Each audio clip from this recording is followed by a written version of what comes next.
Donc, Ok. Diabaté, si comment c'est lui qui termine en dernier. On est bon?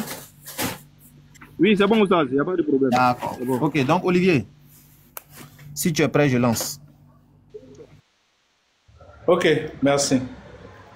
Alors, je voudrais d'abord vous remercier, cher Adam, d'avoir hébergé notre échange. Le frère Diabaté et moi, on s'est parlé en inbox, on a souhaité partager nos différentes cultures religieuses, notre richesse religieuse sur ton panel. Et Dieu merci, nous sommes là. Alors, je voudrais encore te remercier, saluer le frère Diabaté pour sa présence, pour avoir accepté le débat. Je voudrais aussi saluer tous ceux qui assistent à ce panel et pour ce sujet très important, à la question de savoir qui apporte effectivement le salut. Le salut vient-il du Christ ou le salut vient-il de l'islam? Alors moi ici, en tant que chrétien, je voudrais dire à tout le monde ici que le salut est une grâce qui a été programmée par le Seigneur Dieu Tout-Puissant depuis la chute de l'homme dans le jardin d'Éden. Selon les récits qui nous ont été apportés par le prophète Moïse, l'homme a désobéi à Dieu et Dieu l'a chassé du jardin d'Éden où se trouvait l'arbre de la vie. Mais le Seigneur, dans toute sa miséricorde, n'a pas gardé à tout jamais cette condamnation de l'homme, a prévu un temps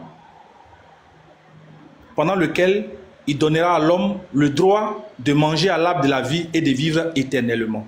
Vivre dans l'éternité, parce que l'homme a été créé à l'image et à la ressemblance de Dieu.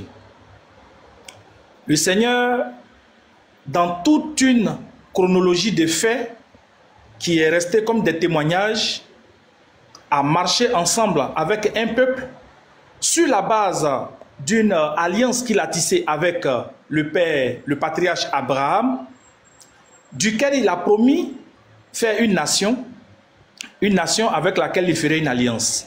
Effectivement, le peuple d'Israël a connu cette alliance. Dieu lui a fait connaître ses lois, mais Dieu ne s'est pas arrêté là, puisque Dieu n'est pas seulement le Dieu d'Israël, il est Dieu de toute la terre. Il a voulu étendre cette grâce-là, il a voulu étendre l'alliance qu'il a fait avec le peuple d'Israël à toute la terre. Et ainsi, par la puissance du Seigneur, par son Christ, le Seigneur s'est fait connaître sur la terre par son Christ que nous appelons Jésus. Jésus a manifesté toute la divinité du Seigneur que nous recherchons tant.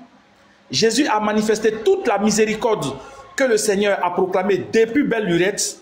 Et Jésus-Christ a fait l'impensable jusqu'à l'article de la mort pour nous montrer jusqu'à quel point Dieu était susceptible de nous pardonner. Ainsi, par la main du Christ, le Seigneur nous a rachetés, le Seigneur nous a accordé sa miséricorde et le Seigneur a établi cette miséricorde éternellement, de sorte que tous ceux qui croiront à cette miséricorde entreront sans jugement dans le royaume des cieux, entreront dans le paradis de Dieu.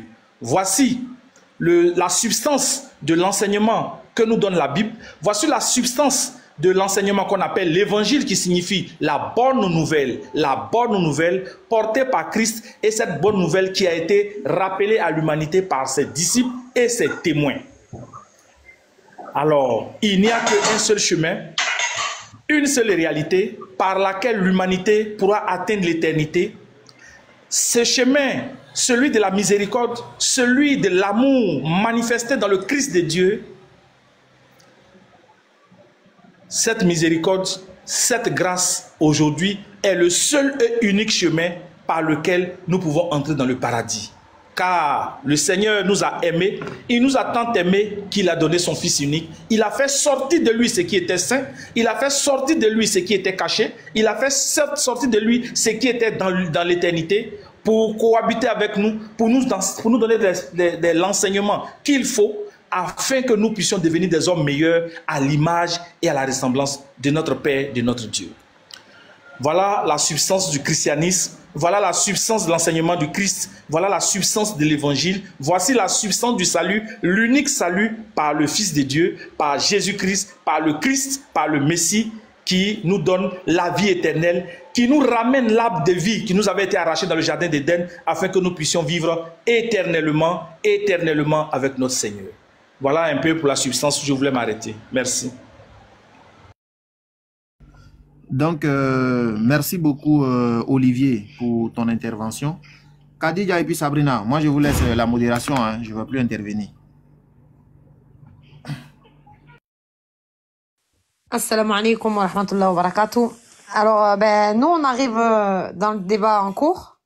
Donc, quelles sont les modalités? Combien de temps? Quel est le sujet? Parce qu'on arrive en cours, là, excuse-nous. Le débat, c'est... Le thème, c'est l'islam et le christianisme. En gros, quelle est la voie du salut? Maintenant, l'introduction, c'est 5 minutes, 5 minutes. Olivier vient de faire ses 5 minutes.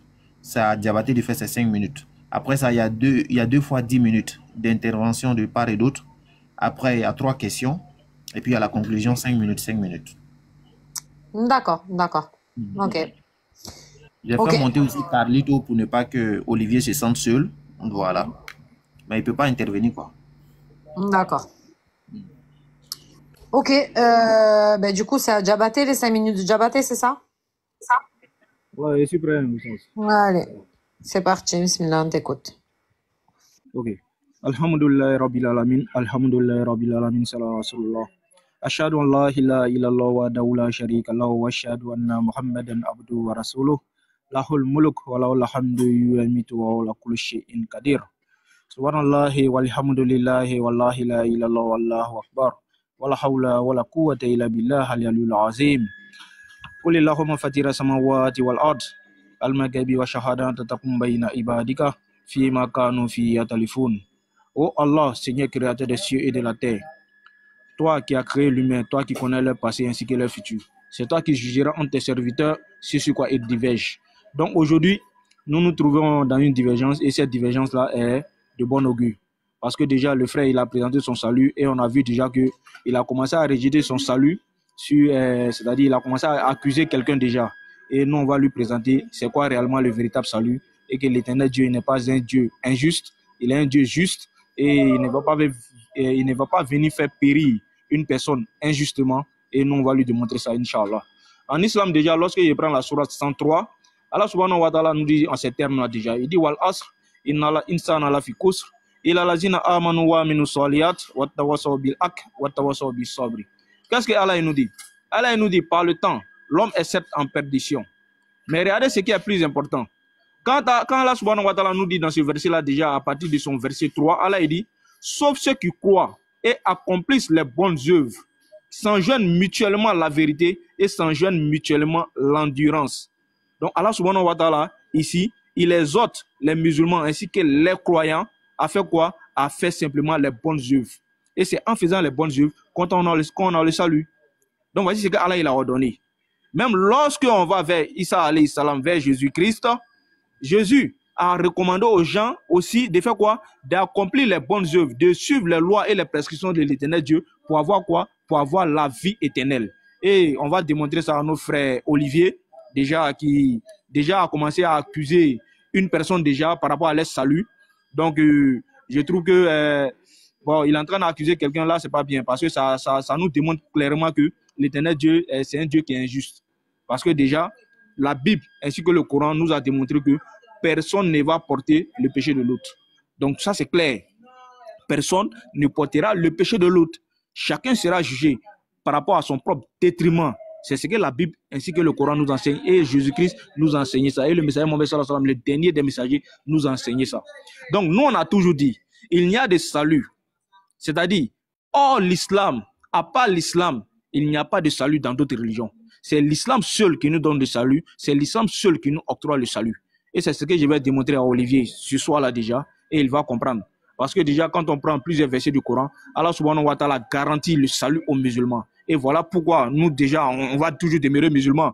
Parce que déjà, quand on lit des versets coraniques, on voit que notre salut est garanti. On n'accuse pas quelqu'un d'autre. Donc, le chemin qu'Allah subhanahu wa ta'ala nous a montré et le chemin qu'il a montré au messager que lui, il a envoyé déjà, c'est de faire quoi? Ce chemin-là, c'est de faire quoi? C'est de faire les bonnes œuvres. Tout simplement. C'est-à-dire, il n'y a pas de complication. Allah subhanahu wa ta'ala n'a pas donné une autre complication. Il a dit de faire quoi? De faire simplement les bonnes œuvres. Et voilà pourquoi il nous a demandé d'ailleurs de faire quoi? D'être endurant. Parce qu'il sait simplement que les bonnes œuvres, quand on va les faire, ça va, c'est-à-dire, on aura, c'est-à-dire, en quelque sorte, on sera un peu défaillant dans nos démarches. Mais Allah subhanahu wa ta'ala nous recommande de faire quoi? D'être endurant. Donc, en ayant l'endurance, en faisant les bonnes œuvres, on va avoir le paradis. Jésus-Christ a prêché ça. Le dernier messager Mohammed sallallahu alayhi wa sallam a prêché aussi la même chose. Donc, nous, en tant que musulmans, nous, on a toujours dit qu'il n'y a de salut si ce n'est que l'islam. C'est l'islam seul qui nous donne le salut. Voilà pourquoi Allah il nous a dit dans le Coran, lorsque nous prenons la sourate 3, à partir du verset 85, Allah il dit, quiconque désire une autre religion que l'islam ne sera point agréé. Il sera dans l'au-delà parmi les perdants. Donc, regardez un peu ce magnifique verset-là que Allah subhanahu wa ta'ala nous donne dans le Coran.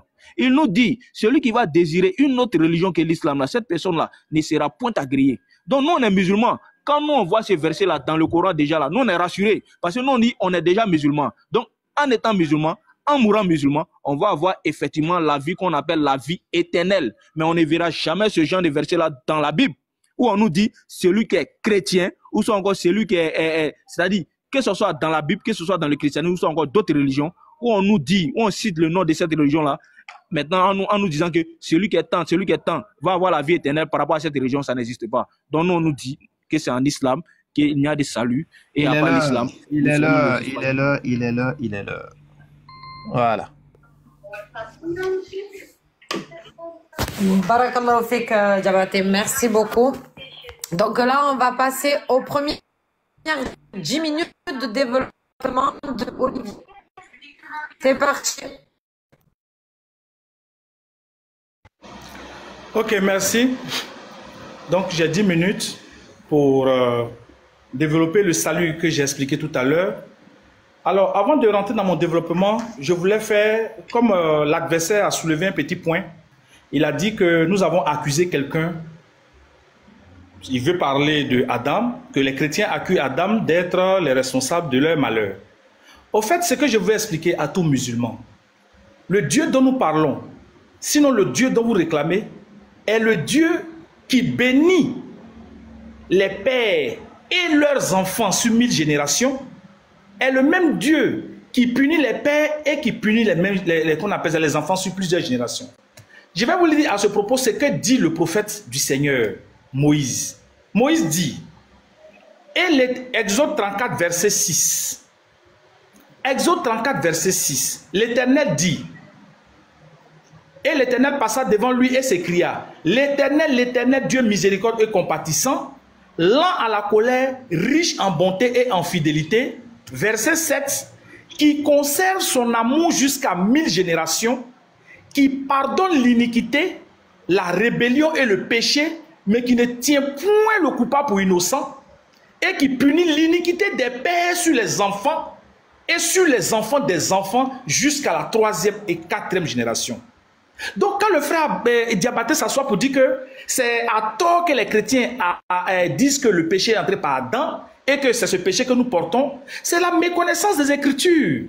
D'ailleurs, je vais lui dire, quand vous allez en Israël, lorsque Dieu a établi le peuple d'Israël, pour faire le pardon des péchés, ce n'est pas celui-même qui a péché qui demande pardon de son péché. Dieu a établi ce qu'on appelle des sacrificateurs. Et c'est le sacrificateur qui est chargé au nom de sa sainteté vis-à-vis de Dieu, qui est chargé de présenter l'holocauste pour le pardon du péché. C'est le sacrificateur qui est chargé de le faire, ce n'est pas toi-même. Donc ce qu'il faut comprendre par là, c'est que le Seigneur dont on parle, c'est un Seigneur qui est fidèle à sa parole. Quand nous disons que le péché est venu d'Adam, mais celui qui est étonné de cela, il doit aussi s'étonner du fait que, pourquoi Dieu a dit à Adam, tu domineras tu domineras sur la terre, tu domineras, bon, je n'ai pas le verset exact devant moi, je vais le reprendre tout à l'heure. Créons l'homme à notre image et à notre ressemblance, afin qu'il domine sur la terre comme nous dominons dans les cieux. Aujourd'hui, cette bénédiction d'Adam là, mais l'homme là, quand vous regardez les prouesses de l'homme, vous pensez que ça vient d'où? C'est parce que nous avons eu cette bénédiction d'Adam. Dieu a béni l'homme à Adam pour dire que l'homme doit dominer sur la terre. Aujourd'hui, l'homme domine sur la terre parce que nous héritons de cette bénédiction. Adam a commis un péché vis-à-vis de Dieu. Dieu a maudit Adam en lui disant, tu mourras. Parce que tu l'as fait, tu mourras. Et c'est à force de peine que tu tireras ton pain du sol. Mais c'est ce que nous vivons nous tous aujourd'hui. Donc pourquoi est-ce qu'on veut rejeter, comment on appelle, le péché qui est venu par Adam et on reste muet sur les bénédictions que nous recevons? Nous sommes tirés de l'homme. L'homme premier créé, c'est Adam. Et nous sortons tous d'Adam avec les bénédictions. Et c'est ce que dit Exode 34, verset 7. Je suis l'Éternel qui bénit les pères sur leurs enfants et leurs enfants jusqu'à la 4e génération, mais qui punit aussi l'iniquité dans les mêmes conditions. Donc ne dites pas qu'on invente, on parle de notre Dieu. C'est parce que le Seigneur va dire en Genèse 6.3, pour revenir sur un point que Diabaté a soulevé, pour dire que non, c'est les bonnes œuvres qui accordent le salut. Regarde ce que le Seigneur dit. Mon esprit ne restera pas à toujours dans l'homme, car l'homme n'est que chair. Parce que la chair est soumise aux tentations. Elle est soumise aux vices. Personne ne peut. Quiconque va dire que non, je serai sauvé par mes bonnes œuvres est un menteur. Parce que la chair reste la chair et elle reste avec ses convoitises, surtout dans le monde où nous sommes. Donc ce n'est pas la chair qui sauve. Ce n'est pas parce que tu fais de bonnes œuvres que ça te sauve, mais c'est parce que tu as reçu l'esprit du salut. C'est parce que tu as reconnu l'esprit du salut et c'est ça l'évangile. Quand vous prononcez évangile, évangile, évangile, évangile, mais quel est le vrai nom, la vraie définition d'évangile? Évangile signifie la bonne nouvelle. Quelle est cette bonne nouvelle? Le royaume des cieux est venu à vous pour vous montrer comment accéder à lui. C'est tout. Et c'est ce que Jésus portait. Donc si vous dites que Jésus est venu avec un message que celui du royaume des cieux, mais en ce moment finalement, on ne sait plus c'est le même Dieu qu'on parle. Sincèrement, on ne sait plus du même Dieu qu'on parle. Le Dieu dont nous parlons est un Dieu qui punit l'iniquité des pères sur les enfants. C'est un Dieu qui bénit. Dieu a béni Abraham. Il a dit quoi à Isaac? Tel que Dieu a béni Abraham pour lui dire que j'ai fait de toi des nations, il a dit la même chose à Isaac. Il a même dit la même chose à Ismaël. Pour Ismaël, ne t'inquiète pas, je ferai de lui une grande nation. Mais pourquoi est-ce que vous ne rejetez pas cette bénédiction comment on appelle ça, du Père qui vient sur le Fils? Pourquoi vous ne rejetez pas? Mais c'est les péchés que vous rejetez. Non, le Seigneur, il est fidèle en toutes choses. Maintenant, le Seigneur vient maintenant pour instaurer désormais la bonne nouvelle, le salut qui est maintenant individuel. C'est pourquoi les prophètes vont annoncer pour dire, ce n'est pas parce que les pères ont mangé des raisins verts que les dents des enfants s'aiguilleront. Voilà. Donc, Dieu va créer une nouvelle alliance. La nouvelle alliance, c'est que chacun sera responsable de son salut. Et c'est comme ça que le salut lui-même vient à nous. La bonne nouvelle. Le royaume vient à nous pour nous montrer le chemin. Comment est-ce qu'accéder à lui? Voilà ce que Jésus-Christ porte. Donc, Jésus-Christ là, tout autre message que ça, il faut vraiment s'inquiéter. Il faut vraiment s'inquiéter pour ça. Et le dernier point sur lequel je voulais plancher, c'est que je rappelle à tous ceux qui nous écoutent que le Dieu dont parlent les Juifs, le Dieu dont parle Israël, le Dieu dont parlent les prophètes dont certains se réclament, le Dieu qui, aujourd'hui, que tout le monde recherche, a donné un principe à Moïse. Pour qu'un témoignage soit vrai, il faudrait qu'il y ait au moins 1 ou 2 témoignages. 2 ou 3 témoignages, pardon, je me suis trompé. 2 ou 3 témoignages. Mais est-ce que ce principe-là est respecté dans ta religion, Diabaté? Non. Regarde comment le Seigneur travaille. Le Seigneur, quand il appelle Moïse pour aller faire son œuvre, il appelle en même temps Aaron. Et les deux, sans s'être vus, se rencontrent. Voilà le Seigneur dont je parle. Voilà le Seigneur dont je parle. Quand le Seigneur annonce les prophéties, l'arrivée du Messie, c'est au moins 4 prophètes ou 5 prophètes qui l'annoncent avec des signes. Ésaïe va l'annoncer, Joël va l'annoncer, Amos va l'annoncer. Et ainsi de suite, chacun va donner des caractéristiques. Quand même l'avènement, ce qu'on appelle ça, ce miracle doit s'opérer, il y a 2 femmes qui doivent tomber enceintes pour que Jean-Baptiste vienne et qu'il vienne préparer le Seigneur, pendant le chemin pour le Seigneur. Le Seigneur permet que Marie tombe enceinte et en même temps Élisabeth tombe enceinte sans que les deux ne soient dans le même coin et elles finissent par se rencontrer. Voilà comment notre Dieu agit. Le Dieu dont nous parlons est un Dieu qui est vrai sur la base de 2 ou 3 témoignages. Sinon le diable va vous tromper. Il va vous tromper. Voilà. Donc, nous sommes vraiment inquiets pour ceux qui persistent à discuter le christianisme, ceux qui sont en train de discuter le christianisme, mais qui croient Dieu comme fait qu'ils sont dans la vérité, mais qui ne cherchent même pas à connaître les fondamentaux de notre Seigneur. Qui ne connaissent même pas les fondamentaux de notre Seigneur. Le salut ne s'obtient pas par les bonnes œuvres. Non. Les bonnes œuvres viennent pour appuyer le salut. Parce que le salut crée une transformation et la transformation est visible par les nouvelles œuvres que vous allez faire. Parce que si vous n'êtes pas transformé, mais vous allez être comme quelqu'un qui est soumis à la schizophrénie. Aujourd'hui vous êtes mauvais, demain vous êtes bon, après-demain vous êtes bon, après-demain vous êtes mauvais, ainsi de suite. Et donc, on sera obligé de vous juger avec des sacs et des balances. Mais ce n'est pas de ça qu'il s'agit. Il faut d'abord trouver le salut, accepter le salut. Quand vous avez le salut, l'amour de votre Dieu va faire que vous allez finir par créer autre chose. Et c'est la parabole que Jésus donne avec ce monsieur qui a été libéré de ses dettes. Quand vous êtes libéré de vos dettes, vous êtes reconnaissant envers celui qui vous a libéré, au point où vous voulez vraiment lui prouver que vous êtes quelqu'un qui méritait qu'on le libère de cette dette. Voilà, donc c'est vraiment des principes, les principes de base. Quand on veut discuter, débat, il faut vraiment rappeler les principes de base que le Seigneur a donnés. Il ne s'agit pas seulement de dire, les prophètes sont venus pour dire que tu n'adoreras qu'un seul Dieu. Tout le monde sait, même le diable, la première des choses qu'il a dit à Jésus, adore-moi. Donc ce n'est pas le fait de dire adore-moi qui fait que tu es Dieu. Le fait, c'est quels sont tes principes que tu as sémés. Parlons de ces principes. Quels sont les principes de ce Seigneur? Est-ce que c'est respecté en islam? Est-ce qu'aujourd'hui, quand on vous dit quelque chose, est-ce qu'aujourd'hui, il y a une possibilité qu'il y ait au moins 2 ou 3 témoins qui le disent? Non. Non. Et ça, c'est grave.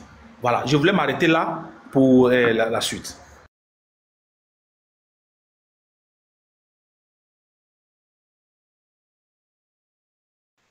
Sabrina, tu es là? Merci. Comme il restait quelques secondes, c'est pour ça que je me suis pas démutée.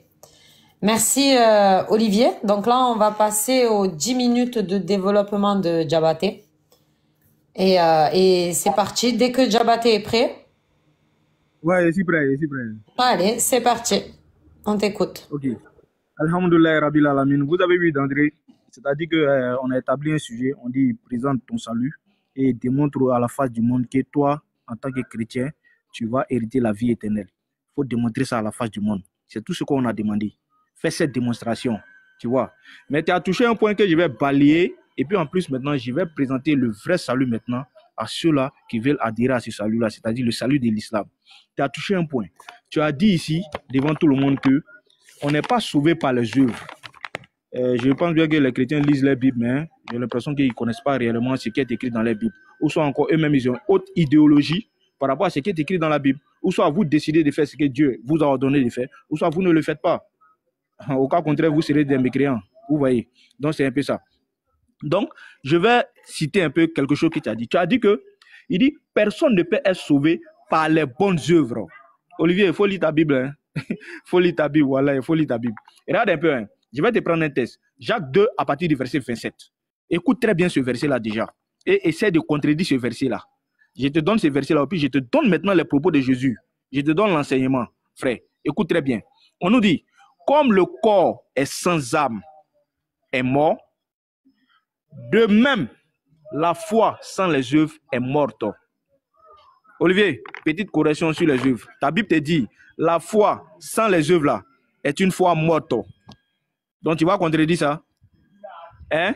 Je te donne maintenant l'enseignement encore. On a appris dans Jacques, non? On donne maintenant les propos de Jésus. Regarde ce que Jésus nous dit. Dans Matthieu 17, à partir du verset 27. Écoute très bien les propos de Jésus. Hein? Je te donne ta Bible et puis je présente maintenant mon salut. Écoute très bien. Dans Matthieu 17, à partir du verset 27, on nous dit quoi? Car le Fils de l'homme doit venir dans la gloire de son Père avec ses anges. Alors, il rendra à chacun selon ses œuvres. Olivier, Jésus a moi pour quelle œuvre? Pour quelle cause? C'est quelle grâce Jésus t'a apporté? Pourquoi Jésus? C'est-à-dire, selon vous, hein, si Jésus doit aller juger les gens là, pourquoi il va aller juger les gens selon leur œuvre? Olivier, il faut dire ça devant les gens ici. C'est ce qu'on va attendre de toi. Donc, je te donné 2 versets. Jacques 2, à partir du verset 26, on nous dit une foi sans les œuvres est une foi morte. De la propre bouche de Jésus lui-même, dans Matthieu 17, à partir du verset 26, Jésus nous dit qu'il va juger les gens selon ses propres œuvres. Olivier, toi, tu n'es pas dedans, tu es dans la grâce. Ah, c'est ce que tu es en train de démontrer devant les gens. D'ailleurs, avant de revenir à cette histoire de grâce déjà, il faut savoir que Paul en a donné une condition par rapport à cette histoire de grâce-là déjà. Retiens ça bien. Dans Galates 5, à partir du verset 4, Paul nous a dit, il dit, vous les chrétiens là, vous êtes déchus de la grâce si vous suivez les lois et les prescriptions de l'Éternel Dieu. Et là, ce que Paul a dit, hein, c'est cette condition que Paul a donnée. Maintenant, il y a la condition maintenant de Jésus. Jésus nous dit, dans Jean 12, à partir du verset 49, il nous dit, le Père m'a prescrit lui-même ce que je dois dire et annoncer. Et je sais que son commandement est la vie éternelle. Olivier, tu choisis les paroles de Paul ou soit les paroles de Jésus. Parce que Jésus nous recommande de pouvoir faire quoi? De suivre le commandement de l'Éternel Dieu pour avoir la vie éternelle. Et toi, tu dis que tu es sous la grâce. Et en même temps, tu nous dis, je t'enseigne, frère, c'est l'enseignement que je suis en train de donner. Prends note. Ça, c'est un enseignement que je suis en train de donner. Et à ce qu'encore tu as dit, hein, dans tes propos, tu nous dis, tu rejettes la faute sur Adam. C'est-à-dire que tu as utilisé un verset tout à l'heure que j'oublie un peu. Mais il faut savoir quelque chose. Dans ta Bible, là, Ézéchiel 18 vient là nous dire quoi? Ézéchiel 18 vient nous dire, personne, le Père, ni le Fils, personne ne portera le péché d'autrui. Vous voyez ce que Ézéchiel 18 vient nous dire? Donc tu vas venir contredire ça encore. Donc je t'ai donné des versets. Si toi tu dois venir contredire ça là, ça veut dire que toi-même là, tu n'essaies pas de suivre la Bible. Donc c'est l'enseignement simplement que je te donne, frère. Tu vois un peu? Donc, une foi sans les œuvres est une foi morte. Selon Jésus lui-même, il va juger les gens selon leurs œuvres, s'il doit juger l'humanité. Donc, voici un peu ce qu'il t'a donné. Donc, maintenant, qu'est-ce que moi je vais faire? Moi, je vais rentrer dans le Coran pour te présenter nos saluts. D'ailleurs, j'ai pris la sourate 3 à partir du verset 18 que je vais lire. Écoute très bien ce que Allah nous dit. Je ne dis pas de l'islam, hein, parce que tu ne nous as pas parlé du christianisme. Peut-être que je me dis que tu n'es pas chrétien. Je ne dis pas de l'islam. Allah nous dit dans la sourate 3 à partir du verset 18. Je vais lire et tu vas comprendre quelque chose, Inch'Allah, Olivier. C'est un enseignement. Oh, verset 85 plutôt. Verset 85. Sourate 3, 85. Écoute très bien, Olivier. C'est un enseignement. Ok, Allah nous dit dans le Coran. Allah dit, et quiconque désire une autre religion que l'islam, il ne sera point agréé. Il sera dans l'au-delà parmi les pédants. Voici mon Dieu qui me dit que si moi je ne suis pas musulman là, il serait dans l'au-delà parmi les pédants. Donc la recommandation ou soit la condition pour les êtres humains pour être sauvés, il faut être musulman. Donc je te donne une condition d'abord. Maintenant cette condition là, pour accomplir ou soit encore pour arriver à l'accomplissement de cette condition là déjà, qu'est-ce que toi tu dois faire? Dans la sourate 46 à partir du verset 13. Allah nous dit ce que tu dois faire là, ainsi que tous les prophètes ont enseigné, ainsi que Jésus-Christ lui-même. Parce que dans le texte de Marc 12, à partir du verset 29, Jésus-Christ a dit, écoute Israël, l'Éternel, notre Dieu, est l'unique Seigneur. Donc la reconnaissance de l'unique Seigneur. Donc Allah nous donne cette injonction-là dans le Coran, au travers de la bouche du Messiah Mohammed sallallahu alayhi wa sallam. Donc Allah nous dit quoi? Dans la sourate 46, à partir du verset 13, Allah dit, ceux qui disent, notre Seigneur est Allah, qui ensuite se tiennent sur le droit chemin, c'est-à-dire accomplir les bonnes œuvres, ils ne doivent avoir aucune crainte. Olivier, j'aimerais voir ce genre de verset-là dans ta Bible. Ils ne doivent avoir aucune crainte. Ils ne seront point agréés. Ils ne seront point lésés. Ceux-là sont les gens du paradis où ils demeureront éternellement. Olivier, Allah nous dit, ceux qui disent, notre Seigneur est Allah. Je te donne la sourate 3 à partir du verset 85. Quiconque désire une autre religion que l'islam ne sera point agréé. Il sera dans l'au-delà parmi les pédants. Allah il dit, si tu n'es pas musulman là, tu seras dans l'au-delà parmi les pédants. Or, musulman, c'est celui-là qui croit en Allah. C'est celui-là qui croit en Allah. Donc, si tu dis que ton Dieu c'est Allah là, tu vas réellement au paradis. Donne-moi ce genre de verset où Jésus-Christ t'a donné cette injonction là déjà dans la Bible. Où Jésus-Christ t'a dit que si toi tu es chrétien là, tu vas rentrer au paradis. Où Jésus-Christ a fait sortir mot pour mot. Mais qu'est-ce que toi tu es en train de faire? Tu es en train de rejeter la faute sur Adam. J'aimerais que tu prennes un verset dans le Coran et dans ta Bible où Jésus-Christ lui-même de sa propre bouche a parlé d'Adam.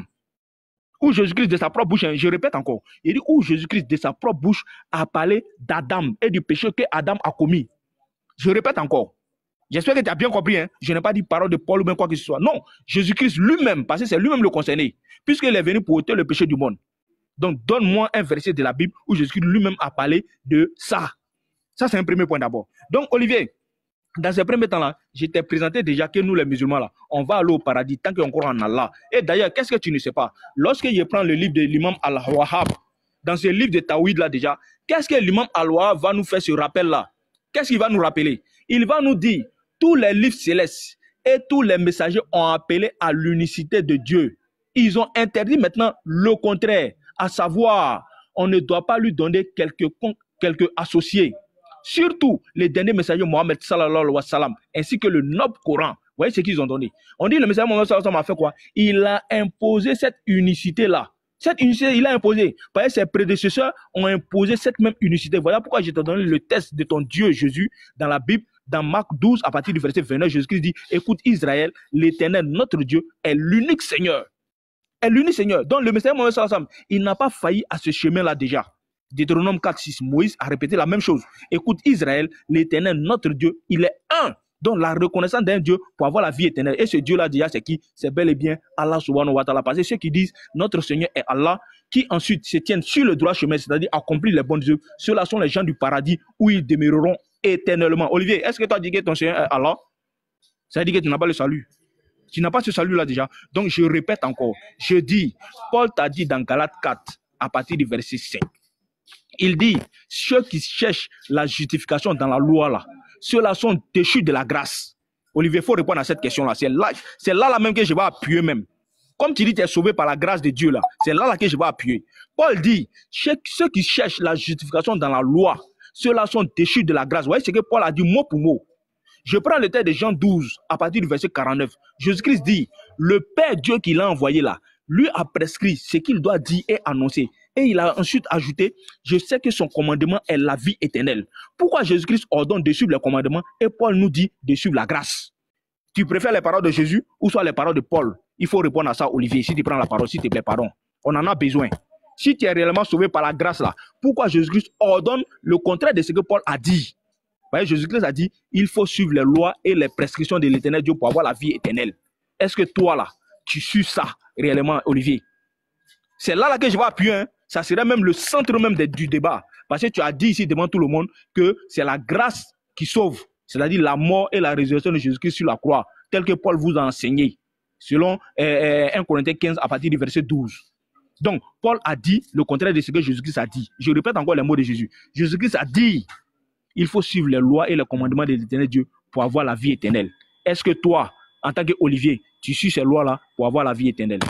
Voici ma question, je te pose. Donc, on reprend la parole, Inch'Allah. Voilà, merci Djabaté. Donc là, on passe à la deuxième phase de 10 minutes pour Olivier. Dès qu'il est prêt, qu'il nous fasse signe et on lance le chrono. Ok, merci. Je pense que Djabaté, tu as beaucoup parlé, mais tu as évité l'essentiel. Mais comme moi, tu m'as posé des questions, moi je vais répondre à ces questions honnêtement. Tu as soulevé d'abord une première question, tu as dit la foi sans les œuvres est morte. Donc, s'il n'y a pas d'œuvre, il n'y a pas de foi. Alors, je voudrais te demander simplement, à la croix, le voleur qui a confessé que Jésus, qui a confessé qu'il était fils de Dieu, et qui a eu la promesse d'aller au paradis, c'est quelle œuvre il a faite? Quand tu vas prendre la parole, je veux que tu notes cette question et que tu répondes à l'auditoire. Premièrement, le voleur à la croix, à qui Jésus a dit, ce soir même, tu seras dans le paradis de Dieu avec moi. Là. Il a fait quelle œuvre à la croix? Surtout même qui venait à peine de se moquer de Jésus. On peut ne pas comprendre les Écritures, mais il faut avoir l'humilité de les comprendre. D'abord, qu'est-ce que c'est que la foi? La foi, c'est l'étape numéro 2. L'étape numéro 1, d'abord, c'est la croyance. C'est d'abord de croire. Que dit Jean 3,16? Dieu a tant aimé le monde qu'il a donné son Fils unique afin que quiconque croit en lui, d'abord il faut croire en Jésus. C'est lorsque tu crois en Jésus, comme Jésus lui-même le dit dans sa comment on appelle ça, dans sa parabole, je viens à ta porte et je frappe. Si tu ouvres, je entre et je souperai avec toi. Donc si tu reconnais Jésus, c'est comme si tu ouvrais ta porte à Jésus-Christ pour qu'il entre. C'est d'abord croire en lui. En ce moment, l'Esprit de Christ vient t'habiter et tu pourras produire des œuvres qui n'ont rien à voir avec l'esprit de celui qui n'a pas reçu le Christ. C'est ça qu'il faut comprendre. Quand on dit la foi sans les œuvres est morte, mais le français là, je ne sais pas en quoi est-ce que c'est difficile. C'est simple. Parce que dès que tu dis que tu as la foi veut dire que tu as d'abord cru en Christ. C'est ça d'abord avoir la foi. J'ai cru en Christ. Maintenant tu crois en Christ là. Quelles sont les œuvres que tu fais pour qu'on puisse savoir que tu as cru en Christ? Parce que quand tu crois en Christ, le Christ vient à toi. Je frappe à ta porte. Celui qui ouvre, j'entrerai chez lui. Celui qui m'ouvre, j'entrerai et je souperai avec lui. Voici une parabole du Seigneur Jésus. Donc c'est ça. C'est cette foi-là qui permet, ce sont ces œuvres-là qui permettent de montrer que tu as reçu le Seigneur et tu es en train d'appliquer la façon dont son esprit te guide. Parce que quand Jésus dit que je frappe sur toi, je rentre, et que tu dis où je rentre, c'est pas physiquement pour dire aujourd'hui nous sommes en 2025 là, si je viens taper, il va venir taper physiquement sur toi pour rentrer. Non, c'est tout est spirituel. Donc c'est l'esprit du Seigneur qui vient te changer et les œuvres qui doivent aller avec vont avec. C'est tout. Je ne sais pas comment tu as compris ce verset. Le Seigneur dit, je rendrai à chacun ses œuvres. Mais pourquoi tu sautes le verset où le Seigneur dit, celui qui croit en moi est passé de la mort à la vie et il ne vient point en jugement. Pourquoi tu sautes ce verset? Si toi tu n'as pas cru au Seigneur et que tu penses que ce sont tes œuvres qui vont te sauver, ils vont te juger avec tes œuvres. D'ailleurs, c'est ce que Paul dit. La loi est gravée dans nos cœurs. La loi est gravée dans nos cœurs. De sorte que toi, Diabaté, là, tu n'as même pas besoin d'avoir vécu en Israël pour savoir qu'il faut frapper on ne doit pas frapper son papa ou bien sa maman. Il faut plutôt les honorer. Tu n'as pas besoin de ça. Parce que c'est déjà gravé dans ton cœur.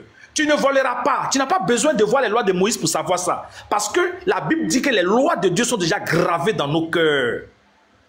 Vraiment, frère.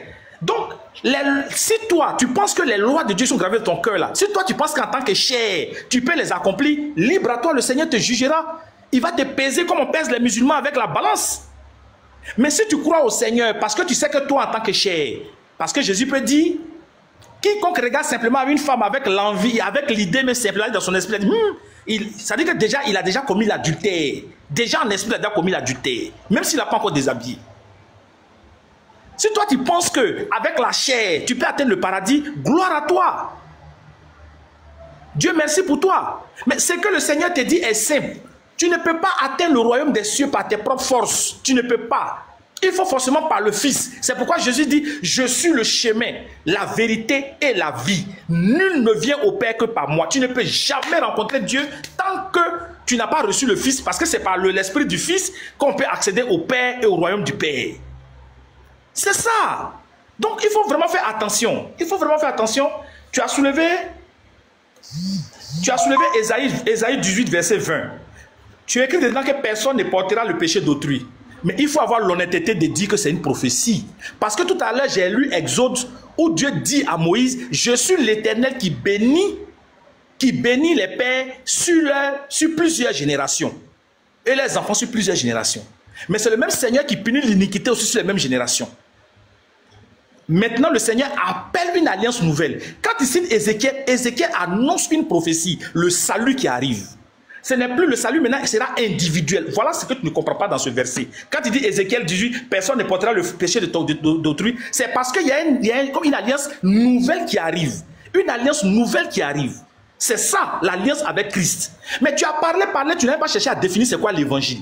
Vous parlez de non, Dieu a donné l'évangile à Jésus, mais c'est quoi l'évangile? Définissez l'évangile. L'évangile signifie la bonne nouvelle, et la bonne nouvelle c'est le salut. Mais quel autre salut peut venir encore après avoir dit qu'ils ont donné l'évangile à Jésus? Soyons conséquents quand même. Soyons conséquents. Tu t'es là pour venir dire ici, selon le Coran, il a dit quoi? Quiconque croit en une autre religion que l'islam sera condamné et ne sera pas agréé par Dieu. Ah bon, hein? Donc Dieu a créé une religion, d'accord? Donc je suppose que tous ceux qui vont dire Allahu Akbar, ils sont musulmans, ils croient en Dieu. Est-ce que toi, Diabaté, tu peux me dire si un sunnite ou un chiite va au paradis? Parce que vous n'avez pas les mêmes doctrines. Ou bien un djihadiste, est-ce qu'il va au paradis? Pourtant, il crie Allahu Akbar. Donc Dieu ne peut pas créer une religion. Quand Jésus est venu sur terre, il a créé l'église, il n'a pas créé une religion. Il a créé le royaume des cieux. Celui qui y entre, c'est qu'il est conduit par l'Esprit de Dieu. Mais il précise même que dans sa même église là, il y aura encore des loups déguisés en agneau. Donc Dieu n'est pas venu te dire que non, toi tu es musulman puis demain va te juger. Pas dès l'instant où tu as dit que tu es musulman, on ne peut plus te juger. Christ nous dit ici que celui qui croit en moi ne passe plus, celui qui croit en moi est passé de la mort à la vie. Il n'y a plus de jugement pour lui. Nous autres là, nous chrétiens, on n'est plus soumis au jugement. Les œuvres dont tu parles là, je te donne l'exemple du voleur à la croix. L'exemple du voleur à la croix, à qui il a été accordé le paradis là? À quel moment il a commis une œuvre qui lui permet de rentrer au paradis? Non, ne confonds pas d'abord le fait de croire et ensuite la foi. La foi c'est quoi? La ferme assurance des choses. La ferme, vois le mot ferme. Tu as cru mais c'est pas ferme. C'est ça la foi. Sinon, tout le monde, il y a des gens qui croient en Jésus, mais ils n'arrivent pas à pratiquer les œuvres parce que la foi, il n'y a pas une ferme assurance des choses. Il y en a qui sont là, ils se disent, bon, je crois en Jésus, ça suffit. Non, mais il y a la ferme assurance. C'est ça la définition de la foi. Si tu veux, je vais te donner le verset, tu vas lire à haute voix quelle est la définition qu'on donne à la foi. Donc, ne dis pas ici que ces choses, Jean 3, c'est clair sur la question. Crois en Jésus-Christ. Crois en Jésus-Christ. Dieu a tant aimé le monde qu'il a donné son Fils unique afin que quiconque croit en lui ait la vie éternelle. Tu ne crois pas en Jésus? Tu dis non que tu crois en Jésus parce que ta religion dit que vous devez croire en tous les prophètes. Ok, vous croyez en tous les prophètes, mais est-ce que tu fais ce que Jésus dit? Jésus dit, aime ton prochain comme toi-même. C'est-à-dire, tu dois être capable de te sacrifier pour ton prochain. Est-ce que toi, tu peux le faire? Jésus te dit, soyez, qu'on appelle ça, les disciples de la paix. C'est-à-dire que si quelqu'un te gifle sur la joue gauche, donne la joue droite. Toi, tu peux le faire? Est-ce que ta religion te permet de le faire? Voilà, donc il faut sonder les Écritures du Christ avant de venir dire que non, je crois en Jésus-Christ. La foi en Jésus-Christ ne se dit pas, ne se proclame pas. Elle se vit. Voilà, donc tous les points que tu as soulevés, moi je vais te ramener à tes questions. Je vais te demander de dire à l'auditoire qui est là, c'est quoi on appelle l'évangile même? La définition d'évangile, ça signifie quoi?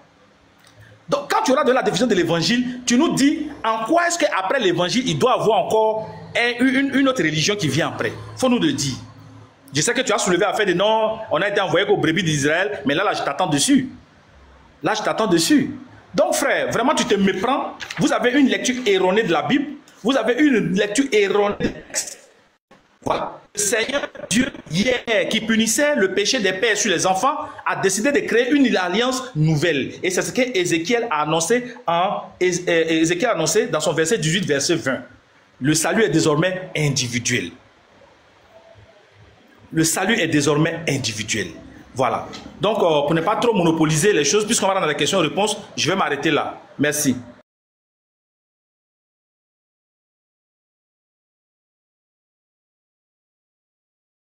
Vous pouvez couper le chrono. Hein. D'accord, merci beaucoup. Du coup, là, c'est la deuxième partie de développement de Diabaté, si je ne me trompe pas. Hein.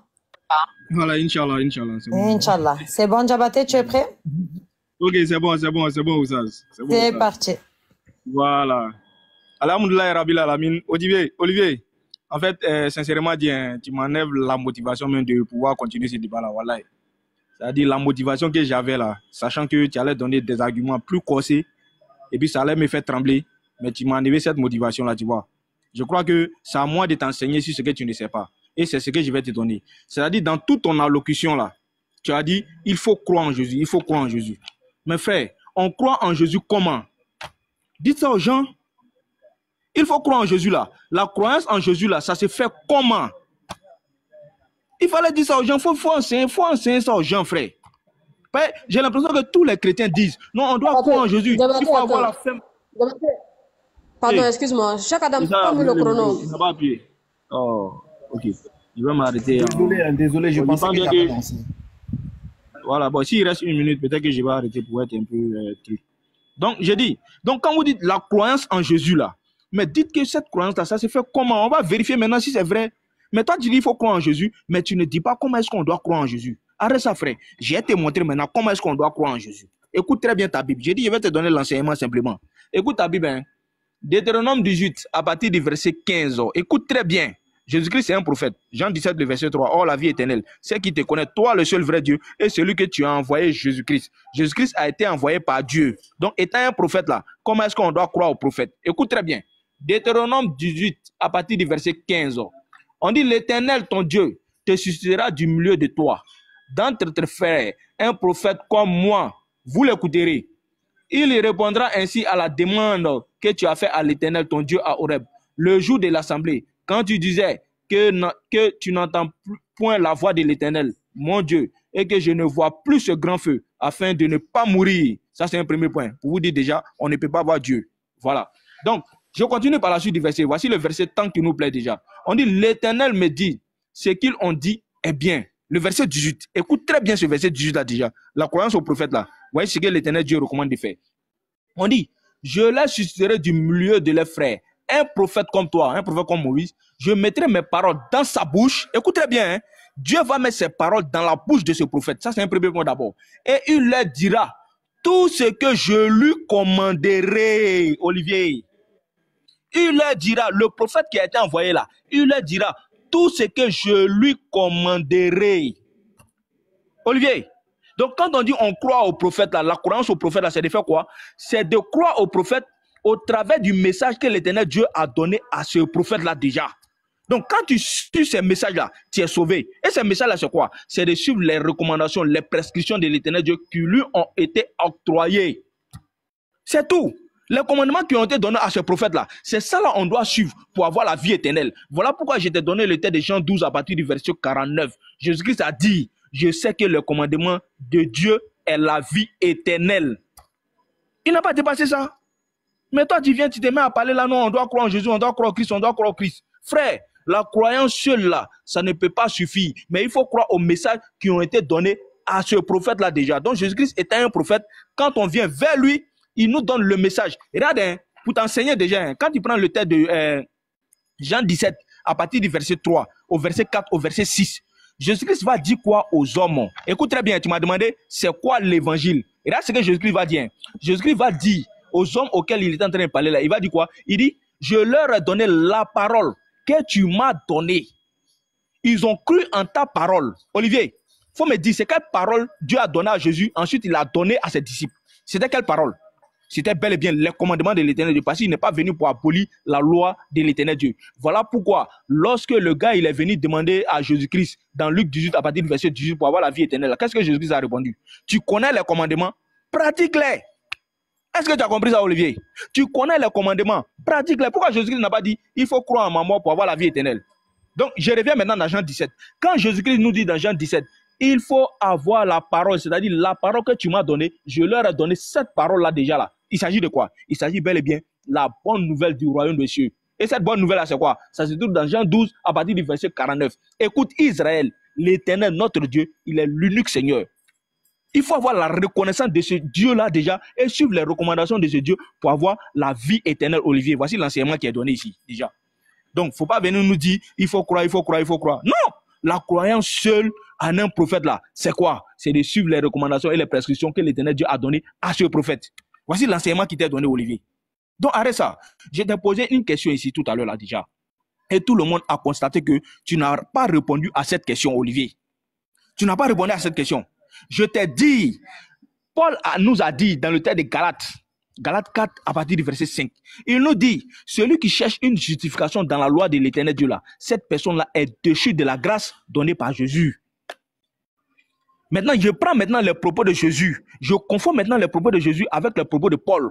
Jésus-Christ nous a dit, il faut suivre les commandements de l'Éternel Dieu pour avoir la vie éternelle. Olivier, toi tu prends quelle parole?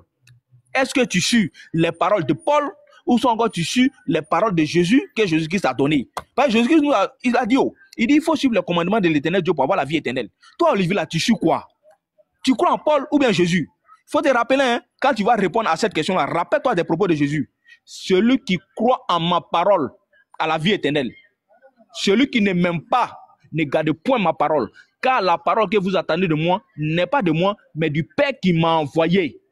Donc, on va savoir ici, est-ce que toi, Olivier, là, tu aimes Paul ou bien Jésus? Il faut répondre à cette question-là, s'il te plaît. Sinon, il y a été poursuivre avec cette question, Olivier. Il y a été poursuivre avec ça, hein? Il faut t'apprêter. Si tu ne réponds pas, d'ailleurs, même comme le temps est déjà fini, dans les questions-réponses là, tu vas répondre à ça, Inch'Allah. Donc moi, je l'ai toujours dit. Il a dit quoi d'autre encore là même là? Il a dit quoi? Il a dit, je t'ai parlé de la foi.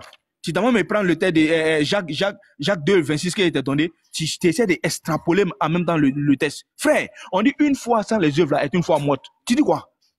Tu me dis les brigands ont commis quelle fois? Comme avec quelle faute? Est-ce qu'il n'y a pas une exception à la règle donnée? Il y a bel et bien une exception. D'ailleurs même, nous les musulmans là, voilà pourquoi tu vas voir que parmi les croyants sur cette terre là déjà, tu vas voir qu'il y a d'autres qui ont fait des choses qui n'ont rien à voir même avec ce que l'Éternel. Mais à cause d'une seule chose, cette personne-là peut être gratifiée. À cause d'une seule chose. C'est quoi la grâce? La grâce là, c'est la faveur imméritée que l'Éternel Dieu donne à qui il veut. Il peut faire qui il veut. Voilà pourquoi dans le Coran, Allah nous dit, il est quoi? Il est le miséricordieux. Il peut donner sa miséricorde à qui il veut, Olivier. Donc tu n'as rien dit, frère. Tu n'as rien dit. Donc, on nous a enseigné que la foi sans les œuvres là, est une foi morte. Et c'est ce que l'islam enseigne. Je t'ai dit, Olivier, c'est ce que l'islam enseigne. Donc, dans mes 3 minutes là, je vais te présenter encore, c'est-à-dire l'islam. Tu ne connais pas. Je te donnais des versets ici tout à l'heure là, où on nous dit que les musulmans là, ils vont rentrer au paradis. Mais comme tu n'as pas entendu, toi-même, tu ne peux pas faire pareil. Parce que ça n'existe pas dans ton livre. Moi, je ne fais qu'assurer les gens. Les frères, écoutez très bien. J'ai donné la sourate 3 à partir du verset 87. Allah, il nous a parlé de sa religion. Allah, il dit, quiconque va désirer une autre religion, à part cette religion-là déjà là, cette personne-là ne sera point agréée. Ça, c'est un premier point. Je suis venu maintenant dans la sourate 46 à partir du verset 13, où Allah subhanahu wa ta'ala nous dit que la croyance en lui, c'est ce qui nous octroie quoi? La vie éternelle. Croire que Allah, il est Seigneur. Vous voyez ce qui est clair, frère? Vous voyez ce qui est clair? Donc, quand on croit en Allah, là, on va forcément suivre les œuvres et les prescriptions de l'éternel Dieu. Parce que nous, les musulmans, on a toujours été comme ça. Nous, on dit, on est sous la loi de l'éternel Dieu. Par contre, vous dites que vous n'êtes pas sous la loi de l'éternel Dieu, mais plutôt vous êtes sous la grâce. Quelle grâce, d'ailleurs? Je t'ai dit ici tout à l'heure, là. Et puis, en plus, encore, je t'ai dit, donne-moi le verset où Jésus-Christ est en train de parler de quoi? Du péché que Adam aurait commis. Donne-nous le verset où Jésus-Christ lui-même de sa propre bouche a parlé de ce péché-là. Il y a l'impression que tu parles, mais tu ne donnes rien, frère. Arrête ça, frère. Donc, je vais te donner des versets. Ça, c'est un coup. Il faut prendre ça, Olivier, pardon, hein, s'il te plaît. Écoute très bien. Hein. Et là, c'est que Allah subhanahu wa ta'ala, tellement qu'il est miséricordieux avec nous. Et c'est ce verset-là que je vais donner à tout le monde. Et que vous puissiez méditer avec ce verset-là déjà. Parce que ce verset-là, ça n'existe nulle part ailleurs, si ce n'est qu'en islam. Il n'y a pas un livre de foi sur cette terre-là déjà, où ce type de verset-là est dedans. Écoutez très bien les musulmans et puis dormez avec ça. Maintenant, les non-croyants là, écoutez très bien ce verset-là et puis allez-y méditer dessus. Parce que Olivier ne sera jamais capable de pouvoir donner ce verset-là déjà. Sourate 43, le verset 68. Olivier, écoute très bien l'assurance de nos saluts en tant que musulmans. Écoute très bien. Sourate 43, 68. Écoute, hein, Olivier. Les musulmans ainsi que les non-musulmans, écoutez très bien. Sourate 43, 68. Allah nous dit, oh mes serviteurs, vous ne devez avoir aucune crainte aujourd'hui. Vous ne serez point affligés. Vous ne serez point affligés. Vous qui avez cru à nos signes et vous étiez ceux qui se sont soumis. Entrez au paradis, vous et vos épouses, et vous y serez fêtés. Allah nous dit, oh mes serviteurs, ceux qui sont musulmans, ceux qui sont soumis, entrez au paradis. Ceux qui ont fait les œuvres, ceux qui se sont tenus sur le droit chemin, entrez au paradis, vous en tant que musulman, Olivier. Olivier, est-ce que tu as ce verset équivalent dans la Bible, toi en tant que chrétien? Les chrétiens, écoutez très bien, hein? Posez la question à Olivier dans les commentaires. Est-ce qu'il y a ce verset équivalent là dans sa Bible? Il n'a qu'à donner ça aux gens. Je leur ai donné des versets où j'ai présenté mon salut et que j'ai démontré que sans l'islam, il n'y a point de salut. J'ai donné des versets clairs. Olivier a été incapable de pouvoir donner ces versets-là déjà. On a tous constaté nous-mêmes. Donc, Olivier, ma question là, ça va te suivre. Est-ce que tu seras déchu de la grâce si tu suis les lois de l'éternel Dieu? Est-ce que tu seras déchu de ça? Ma question va venir, Inch'Allah. Donc, je vais m'arrêter là. Je pense bien que tu as pris ta tasse d'enseignement et je vais m'arrêter là, Inch'Allah. Il est là. Voilà, merci à tous les deux. Il me semble, si je ne me trompe pas, qu'on est dans la phase des questions-réponses maintenant, chaque Adam, non? Oui. Mais avant ça, il faut donner la parole aux deux modératrices là et puis tu reprends. Voilà, d'accord. Les sœurs Khadija, As de cœur, on vous écoute. Oui, déjà, salam alaikum, Sabrina et Azeke. Et Wa alaykoum salam wa rahmatullahi wa barakatuh. Salam alaikum à tous. merci wa alaykoum salam, ma chérie. Merci aux deux co-débatteurs. Jusque-là, comme à l'habitude, chaque dame a l'habitude de le dire, ça se passe bien et dans le respect, Inch'Allah, en tout cas. Bon, je vais pas être long et j'espère que ça va se terminer aussi dans cette atmosphère-là. Donc, merci à tous et merci à Sabrina aussi pour la modération. Salam alaikum. Wa alaykoum salam wa rahmatullahi wa barakatuh. Effectivement, bon, moi j'arrive un petit peu à la fin, mais effectivement, ça se passe très bien. C'est respectueux, c'est cordial et c'est comme ça que on apprécie donc de suivre les débats. Donc continuez dans cette lancée-là Et les frères et sœurs dans les commentaires, envoyez des cadeaux à notre cher frère Diabaté, s'il vous plaît. Bakalofik, en tout cas, c'est très intéressant. Chacun se défend. Et franchement, c'est croustillant. Bismillah. Bakalofik, ma sœur. Barakallahu fikoum, mes sœurs. Donc, du coup, on va passer à la série, à la phase des questions-réponses. C'est là où moi, je trouve que c'est le plus intéressant, en général. C'est cette partie-là la plus intéressante. Donc, du coup, lequel des deux va commencer? Est-ce que c'est Diabaté qui pose sa première question? D'abord, c'est combien de temps pour la question et combien de temps est-ce qu'il y a un temps de rebondissement? 1 minute pour la question, 3 minutes pour répondre et puis 2 minutes pour rebondir. D'accord. 1 minute pour la question, 3 minutes pour répondre et 1 pour rebondir. Ok, deux pour rebondir. Envoyez des cadeaux à vos frères ou bien. Envoyez des cadeaux à Diabaté et puis à Olivier aussi. Et puis à Olivier, bien sûr. Voilà. Soutenez-les, soutenez-les. Voilà, donc c'est Olivier qui pose sa première question? Oui, c'est Olivier qui commence. Allez, c'est parti. Donc, Olivier, tu as 1 minute pour poser ta question.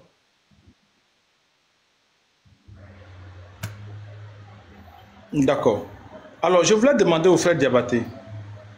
Diabaté, selon le Coran, quelle est la durée de vie de l'homme sur Terre? Et qui me donne, comment dirais-je, la source. Selon le Coran, quelle est la durée de vie de l'homme sur Terre quand Dieu l'a envoyé sur Terre? Quelle est la durée de vie et pourquoi Dieu a déterminé ce temps-là? Je t'écoute. Ma question est aussi courte, hein, je ne vais pas être long.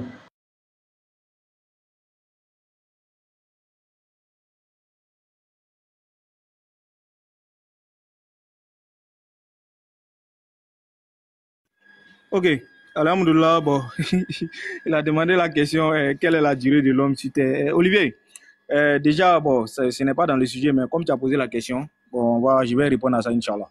Donc, déjà, tu as demandé quelle est la durée de vie de l'homme sur Terre, déjà. Allah subhanahu wa ta'ala, il a déterminé toutes choses. Et c'est lui seul qui a la connaissance de toutes choses. C'est lui seul qui a la connaissance de tout. Voilà. Donc, nous, les êtres humains, on n'a pas la connaissance de ça. On ne sait pas à quel moment on va mourir. Personne ne sait. Allah subhanahu wa ta'ala dit dans le Coran, personne ne sait sur quelle terre il mourra.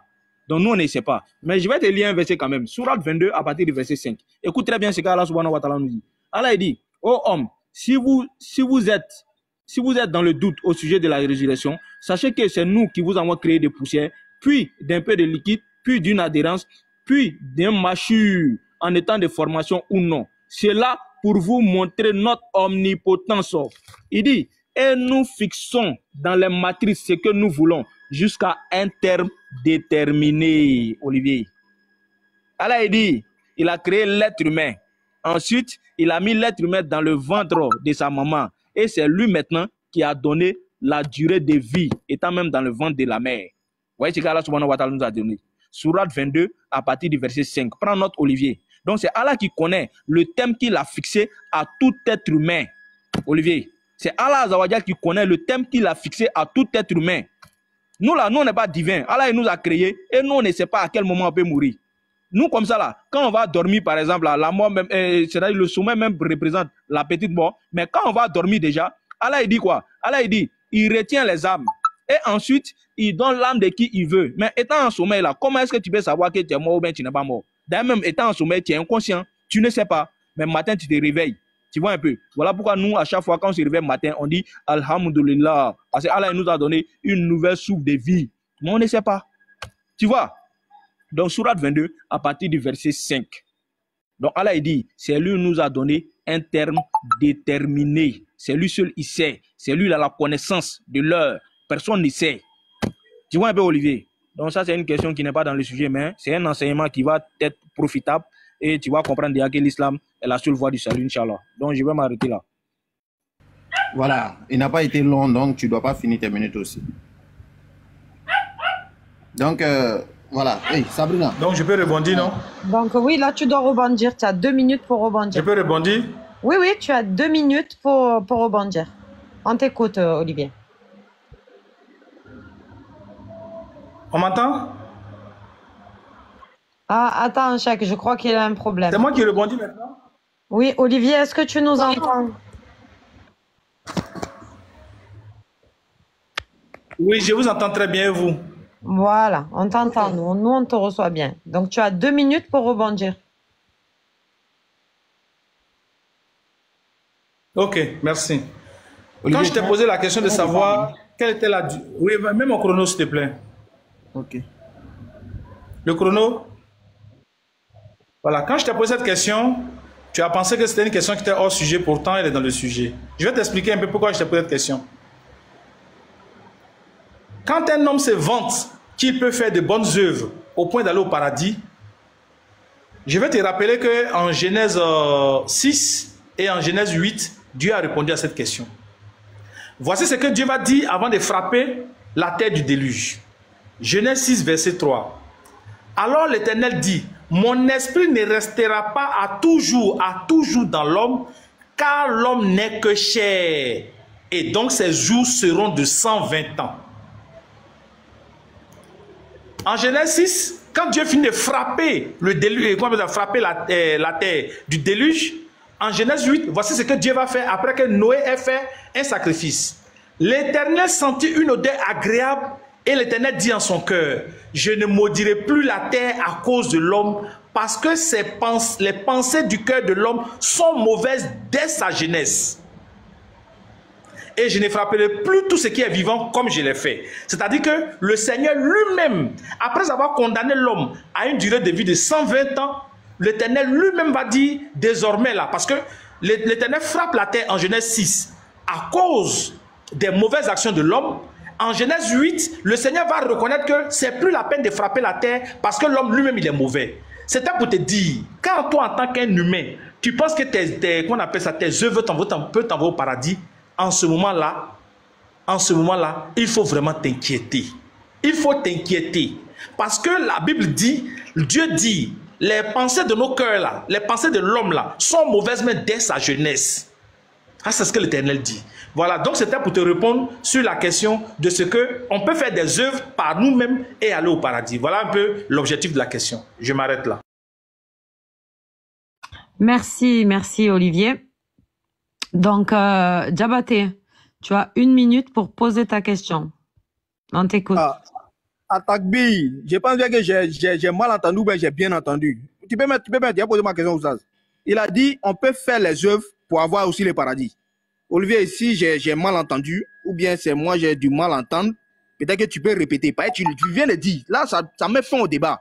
Donc on n'est plus sauvé par la grâce. Donc voici ma question. Je t'ai dit, je vais commencer fort avec toi. Là tu vas aller réfléchir le soir là. Je dis, dans le texte de Galates 4 à partir du verset 5, Paul a dit, si vous cherchez la justification dans la loi, là, vous êtes déchus de la grâce. Dans Jean 12, à partir du verset 49, Jésus-Christ a dit, il dit, le Père m'a prescrit lui-même ce que je dois dire et annoncer. Et je sais que son commandement est la vie éternelle. Olivier, ma question est celle-ci. Est-ce que toi, tu suis le commandement tel que Jésus-Christ l'a prescrit pour avoir la vie éternelle? C'est ça ma question. Une question aussi très simple. Tu réponds à cette question-là, on va voir si tu es sur la grâce. Vas-y. Ok, le fameux Paul qu'un bon musulman n'est pas aimé parce qu'il dit tellement la vérité. On travestit les propos de Paul. On dit que Paul dit, c'était quoi le verset là? Voilà. C'est Galates 5, verset 4, c'est ça? Vous êtes séparés de Christ, vous tous qui cherchez la justification de la loi. Mais je ne vois pas où est ce qui est étonnant dedans. Parce que la loi ne donne pas le paradis. Quand Dieu donnait la loi à Moïse, il a sorti dans la loi des bénédictions. Par exemple, honore ton père et ta mère et tu prolongeras tes jours sur terre. En aucun cas, Moïse n'a écrit que je vous donne la loi, celui qui recèle la loi va au paradis. Non. Non, ça n'a jamais été quelque part dans un texte de la Bible. Donc c'est ce que Moïse veut faire croire aux gens. C'est ce que comment on appelle ça? Paul est en train d'expliquer aux gens. Ce n'est pas la loi qui amène au paradis, mais plutôt Christ. Plutôt Christ, c'est tout. La loi, comme l'a dit, qu'on appelle ça, le Seigneur dans Josué, celui qui observe la loi, Dieu lui donnera tout endroit où son pied foulera la terre. C'est-à-dire qu'il aura la bénédiction de la terre. Mais pour les cieux là, le Christ dit, je suis le chemin, la vérité, l'unique. Donc les propos de Paul là, je ne sais pas pourquoi est-ce qu'on prend pour faire débat dessus. Je ne sais pas pourquoi on prend pour faire des débats dessus. Paul est tellement clair dans son exposé. Si vous êtes séparés de Christ, et que vous cherchez la justice de la loi, vous ne pourrez jamais. Parce que la loi, même chaque jour, on pêche en elle. Comme je viens de vous le dire dans Genèse 8.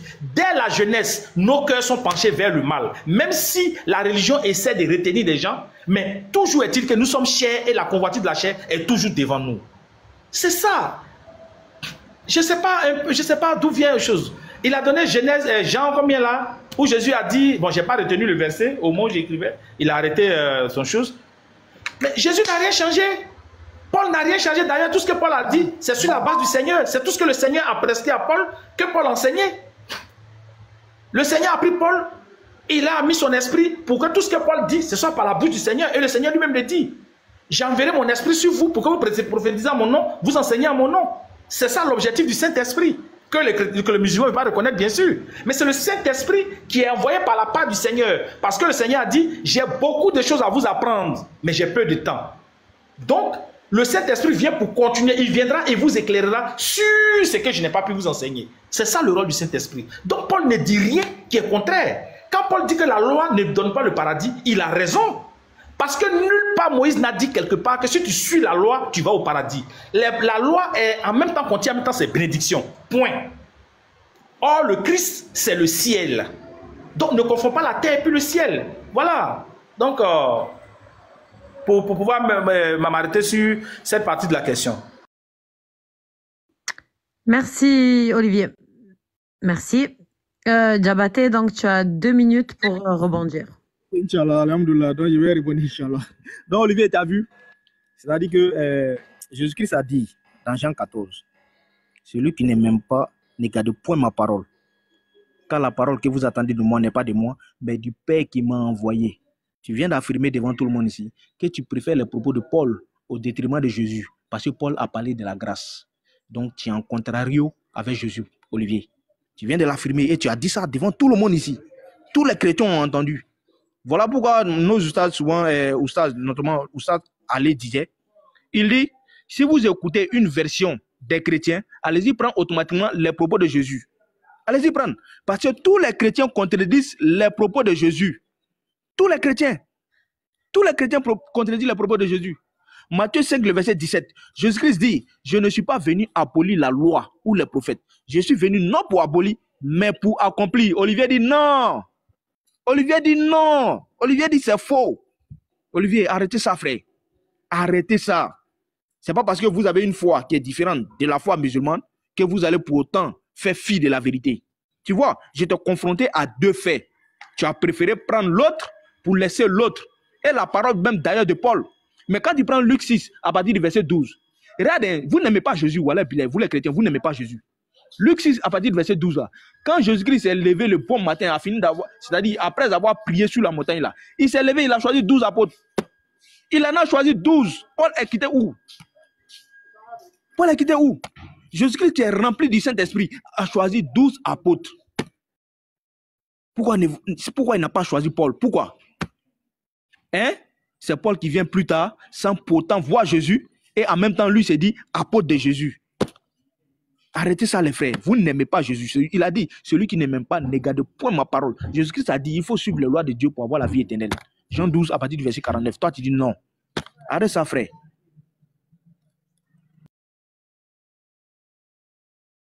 Merci, Diabaté. Olivier, tu as 1 minute pour poser ta question. On t'écoute.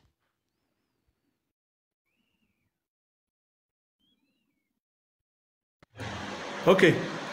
Alors, ma question, elle va s'articuler juste autour d'un point simple. Quand le Seigneur Jésus-Christ est apparu sur terre, il s'est entouré de 12 disciples, qu'il a appelés des témoins pour annoncer la bonne nouvelle à toute la création. Je voudrais savoir, est-ce que pour le musulman, est-ce que ces 12 disciples-là, ce qu'ils ont dit là, est-ce que le Coran, est-ce que toi en tant que musulman, est-ce que tu crois en ce que les 12 disciples de Jésus-Christ ont enseigné?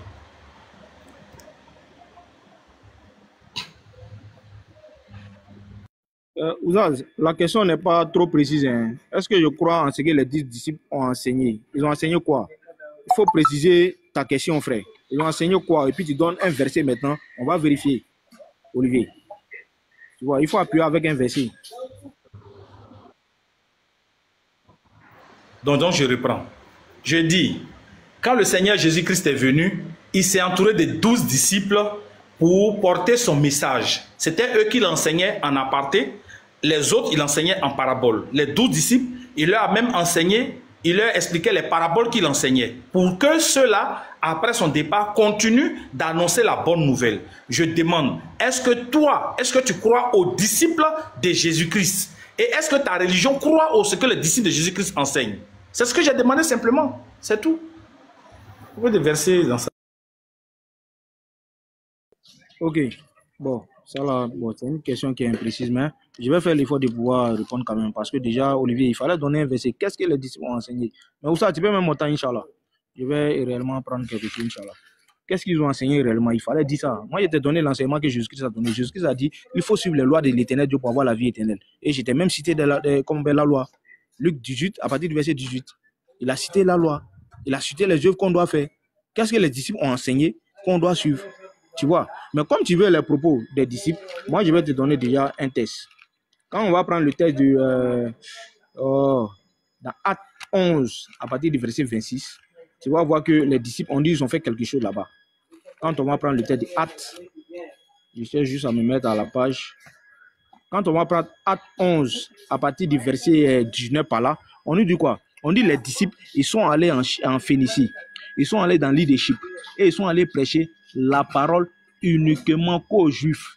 D'ailleurs, un premier point d'abord, les disciples, quand ils sont sortis sous l'ordre de Jésus, parce que Jésus-Christ a dit, n'allez pas chez les Samaritains, n'entrez pas dans la ville des païens, mais allez plutôt vers les brebis perdues de la maison d'Israël. Donc les disciples n'ont pas omis cette mission-là déjà. Ils sont allés vers les brebis perdues de la maison d'Israël et ils sont allés prêcher aux brebis perdues de la maison d'Israël. Acte 11 à partir du verset 18 au verset 19. Vous voyez ce que les disciples ont fait?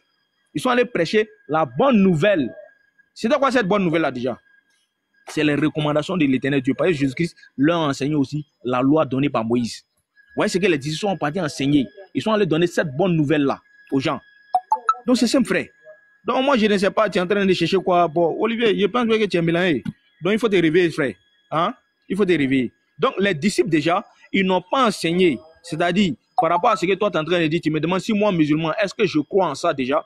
Il faut savoir qu'au travers de la Bible, ils ont donné un enseignement par rapport à la mort de Jésus et sa résurrection. Ça, c'est un débat qu'on pourrait faire après. Parce que quand ils lisent la Bible, c'est bel et bien mentionné que Jésus-Christ il est mort, il est ressuscité, ainsi de suite. Ça, c'est un récit qu'ils ont fait. Mais il y a des faits qui nous démontrent que cette mort et cette résurrection ne peut pas arriver. Donc, si selon toi, les disciples sont sortis, ils sont allés prêcher ça déjà, c'est pas ce que l'islam prêche. Non, l'islam n'a pas prêché ça. Voilà. Si c'est ce qui est dans ta pensée là, l'islam n'a pas prêché ça. L'islam a plutôt ordonné aux gens de faire quoi? De faire les bonnes œuvres et ensuite avoir la vie éternelle. Vous voyez ce que l'islam a enseigné? Et la croyance en un Dieu unique. Vous voyez ce que l'islam a enseigné?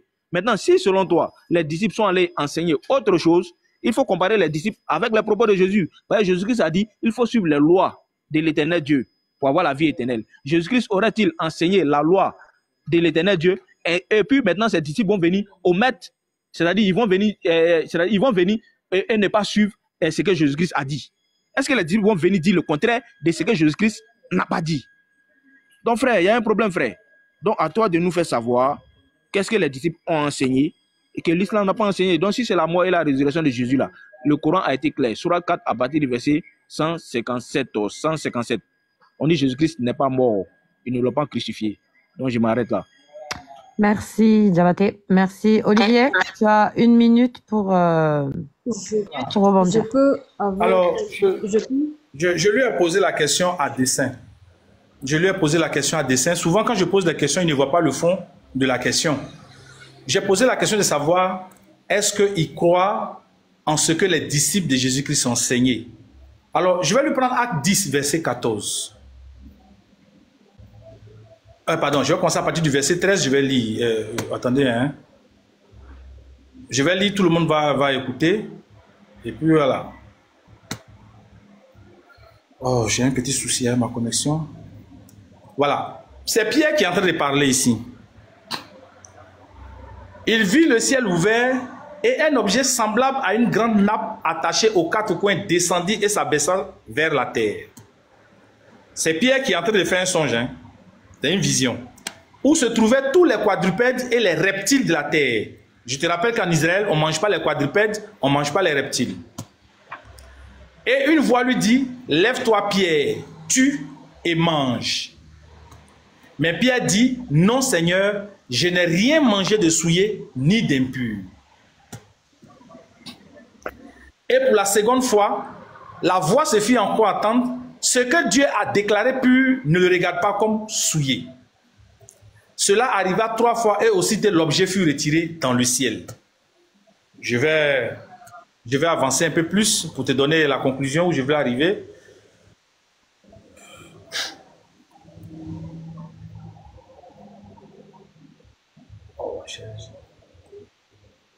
Voilà.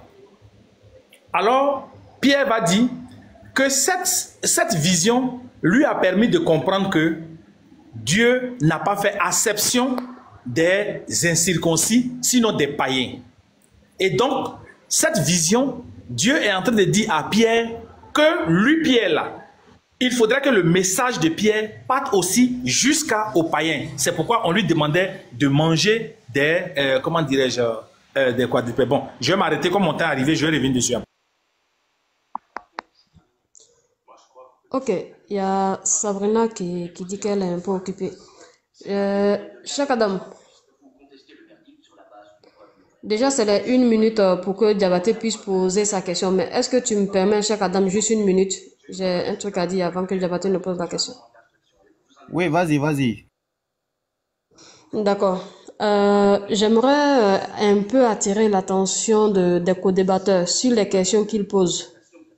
Il faut que la question soit un peu plus précise pour nous qui écoutons. Parce que les questions posées, les questions sont tellement vagues ou bien ouvertes, ça prête à d'autres interprétations dans les réponses. Je prends la deuxième question de Olivier et puis la réponse de Diabaté. La question n'était pas tellement précise que Diabaté allait aussi dans d'autres sens qui n'avaient rien à voir avec le sujet du débat. C'est à dessein aussi de la question.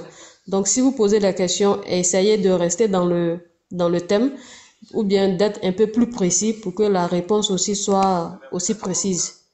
Pour ne pas qu'on dise dans la réponse dans ta tête. Bon, nous, on n'est pas dans la tête de quelqu'un pour comprendre en fait. C'était ça ma précision. Diabaté, tu as 1 minute pour poser ta question. Alhamdulillah, merci beaucoup, Sœur Khadija. Inch'Allah. Donc, Olivier, bon, moi, je suis quitté un peu dans ton camp, je viens dans mon camp maintenant.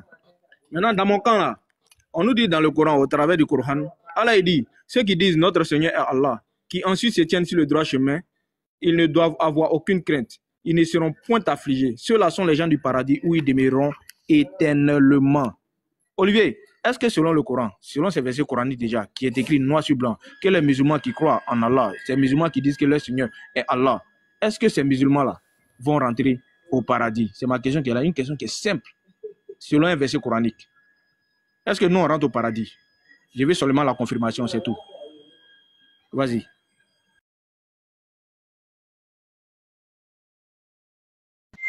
Ok, merci pour ta question et je vais te répondre directement. Déjà, le paradis dont parlent les musulmans, nous, chrétiens, nous nous posons des questions. Nous nous posons des questions parce que le Christ a été clair. Le Christ a été clair. Je suis le chemin, la vérité et la vie. Nul ne vient au Père que par moi. Donc, je ne sais pas c'est quel chemin vous allez prendre partir au paradis, mais si vous avez un paradis, certainement que vous aurez le paradis. Et ce que je dis, ce n'est pas à tort.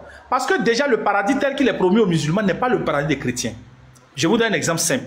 Chez les chrétiens, le Christ nous dit, à la résurrection, les hommes ne prendront pas des femmes parce que nous serons tous comme des anges de Dieu. Mais le musulman dit qu'au paradis, chacun va entrer avec sa femme et puis il va avoir encore des houris. Donc, vous voyez qu'on ne parle pas du même paradis.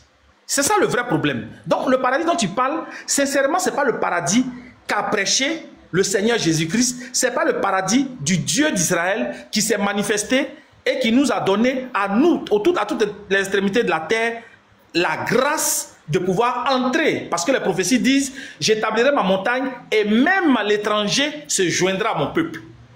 Ce n'est pas ce paradis-là. Donc, vraiment, ton paradis-là, moi, j'ai un peu mal que quand on parle de ce paradis, on veut ajouter les Moïse, qu'on appelle ça, les Jésus et autres. Parce que ce n'est pas le même paradis dont nous parlons. On ne parle pas du même paradis, on ne parle même pas du même Dieu. Sincèrement, peut-être qu'on fait les débats souvent parce que nos frères musulmans essaient de poser des questions sur la Bible, c'est tout. Sinon, réellement, d'abord, l'avènement de l'islam, je dis toujours que ça ne répond pas aux critères du Seigneur. Le Seigneur que nous connaissons dit, une chose sera vraie sur la déposition de 2 ou de 3 témoins. Bon, chez vous là, il y a une seule personne qui a entendu, une seule personne qui a vu, une seule personne qui a parlé. Tout le monde croit. La preuve en est qu'aujourd'hui là, toi Diabaté, Dieu ne peut plus te parler parce que tu vas dire que c'est le diable. Puisque le seul et dernier prophète qui est descendu sur la terre, après lui, il n'y a plus personne. Or, chez nous, le Christ dit, tel qu'il y avait des personnes à qui Dieu s'est révélé, Dieu ouvre sa grâce, comme il est dit dans Michée, je répandrai de mon esprit sur toute chair. Donc aujourd'hui là, toi tu peux recevoir l'esprit de Dieu sous forme de prophétie, sous forme de pouvoir d'enseignement, c'est-à-dire qu'on appelle ça pour l'enseignement, sous forme de guérison, c'est-à-dire que tu auras des parts de l'esprit de Dieu pour comment on appelle ça, pour des dons, pour etc., etc. Donc nous aujourd'hui là, un chrétien peut se les prophétiser parce que Dieu a mis son esprit sur toute chair. Dieu a donné son esprit, a versé son esprit sur toute chair. Il a donné à tous ceux qui vont croire de recevoir son esprit, comme le Christ l'a dit. Donc nous autres là, jusqu'à aujourd'hui, nous on fait des prophéties. Parce que si Dieu t'a donné la part de la prophétie dans son esprit, tu peux prophétiser. Si Dieu t'a donné la part du don de guérison dans son esprit, tu peux guérir. Si tu as donné la part de l'enseignement, tu pourras enseigner. Mais pour vous, vous êtes coincés aujourd'hui pour ne pas avancer. Voilà, c'est ça la différence. Ok, Diabaté, tu as tes 2 minutes de rebondissement. Ok, je vais prendre les 2 minutes là. Olivier, je ne vais pas trop te coincer parce que je vois que, bon, là, tu as pris tellement de chaos. J'ai l'impression que tu refuses carrément en fait. Parce que moi, je t'ai pas dit demande-moi autre chose. Non, j'ai juste pris le verset du Coran et je t'ai posé cette question-là déjà, Olivier. C'est-à-dire, déjà avec ta bonne foi, tu aurais dû répondre simplement. Parce que moi, c'est-à-dire, je présente mon Coran. Là, j'ai mon Coran ici. Je présente mon Coran. Et je présente mon salut au travers du Coran. C'est ça le thème du sujet. Le sujet entre l'islam et le christianisme. Quelle est la voie du salut? Moi, j'ai pris le Coran. Je présente mon salut au travers du Coran. Et je t'ai donné ce verset-là. Regarde ce magnifique verset-là. On dit quoi? On dit, ceux qui disent notre Seigneur est Allah et qui ensuite se tiennent sur le droit chemin, ils ne doivent avoir aucune crainte. Ils ne seront point affligés. Ceux-là sont les gens du paradis où ils demeureront éternellement. Est-ce que moi, je t'ai dit, il faut donner la description, comment est-ce que le paradis est? Même si on a eu 70 000 houris, c'est notre paradis. C'est notre paradis. Et il y a une question qui est venue. Tout à l'heure, là même, là, tu as dit non, que la résurrection. Frère, quand vous prenez le verset là, arrêtez de dire que nous, les musulmans, on ne comprend pas français. Hein. S'il vous plaît, arrêtez de dire que nous, on ne comprend pas le français. Tu prends un verset où on parle de la résurrection et en même temps, tu colles au paradis, frère. C'est après la résurrection que vient le paradis ou l'enfer, frère.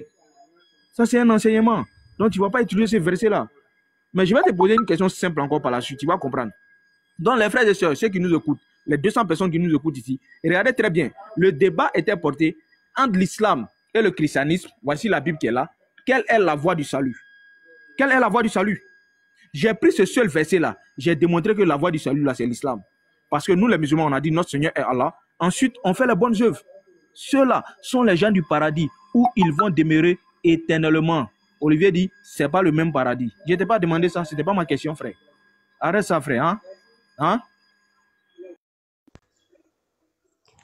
Ok, c'était quoi? 3 questions, non? Je pense qu'on a la 3e question d'Olivier maintenant. Oui, c'est Olivier. Olivier, vas-y. Ok.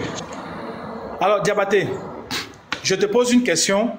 Comme on demande d'être très précis, je vais être précis dans la question. Diabaté, en tant que musulman, tu crois au Seigneur Jésus-Christ. Mais est-ce que tu crois qu'il est le chemin, la vérité, la vie? Est-ce que tu crois qu'il est la résurrection? Point.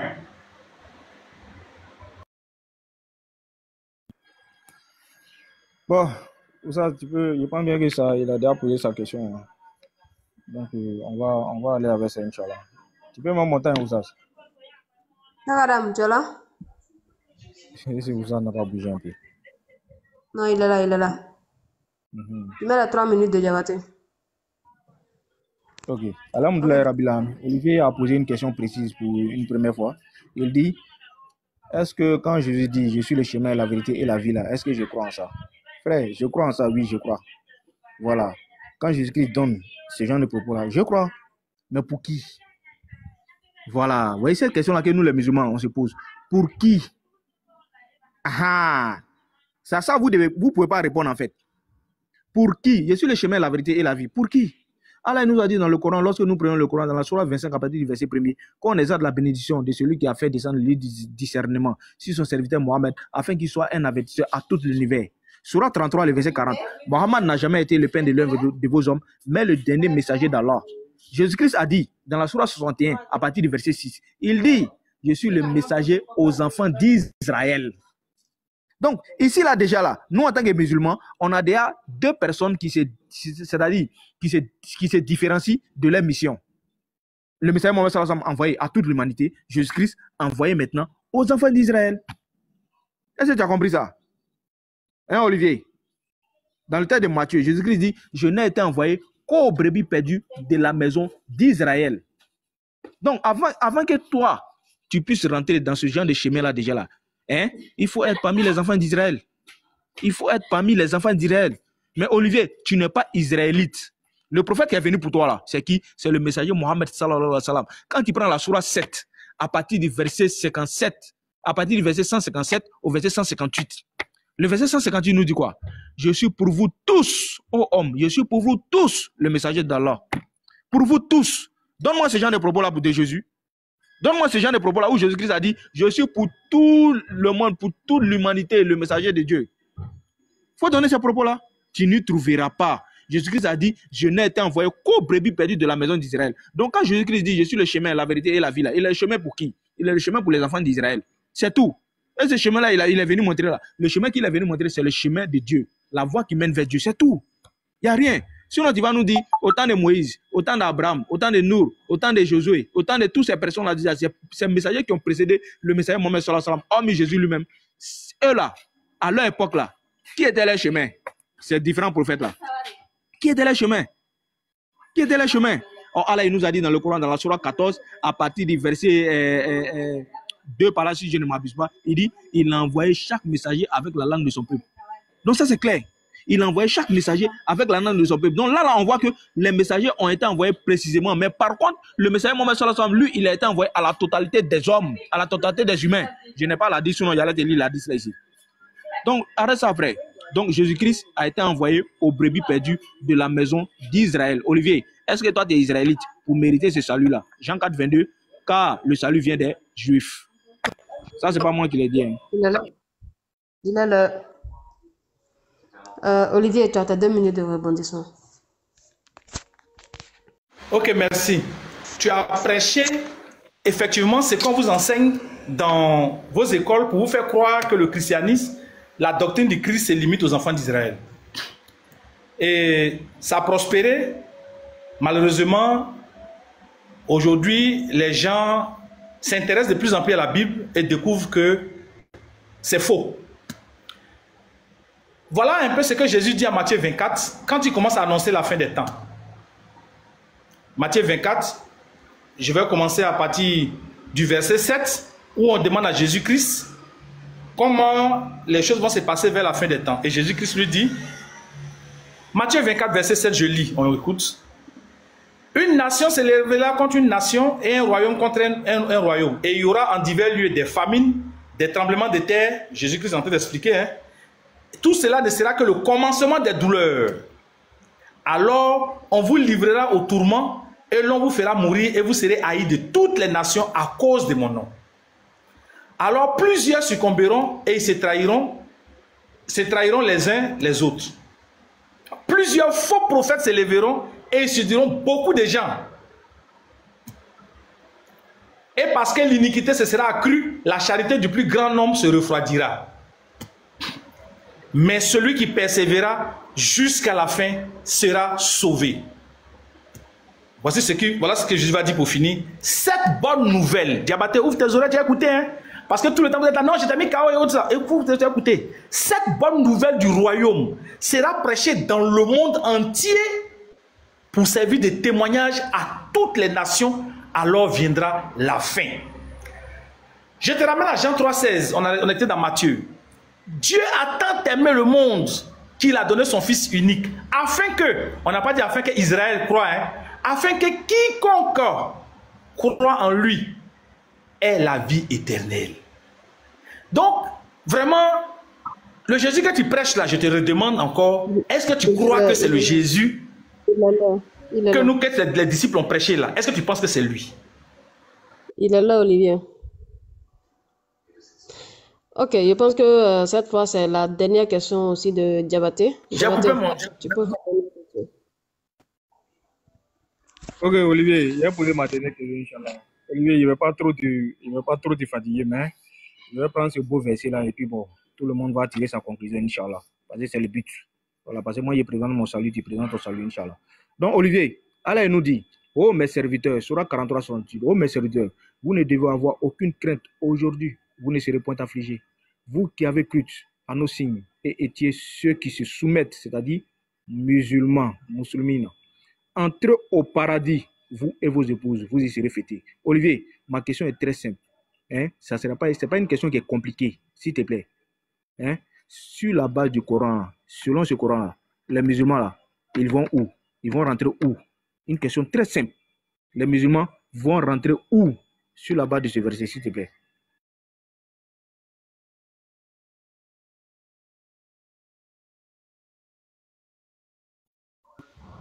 De répondre ou bien? Oui, mais chaque Adam le temps, s'il te plaît. 3 minutes. Ok, Olivier, vas-y.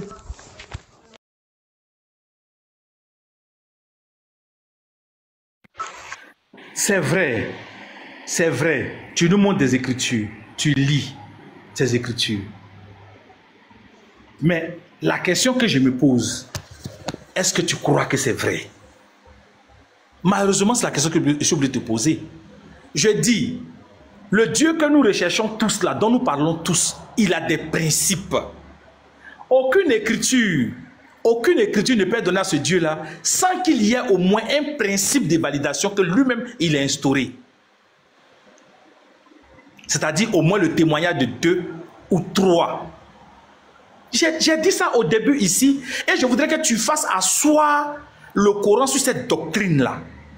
Est-ce que le Dieu que nous connaissons, le Dieu dont nous parlons, le Seigneur créateur des cieux et de la terre, qui a commencé à nous donner ses écritures à partir de Moïse, qui a donné le livre, comme vous aimez bien le dire, le livre à Moïse, et qui a mis dedans ses principes, est-ce que ce Dieu-là, tu es sûr que c'est lui qui a écrit ça? Si c'est lui, quelle est l'écriture qui te permet de sonder?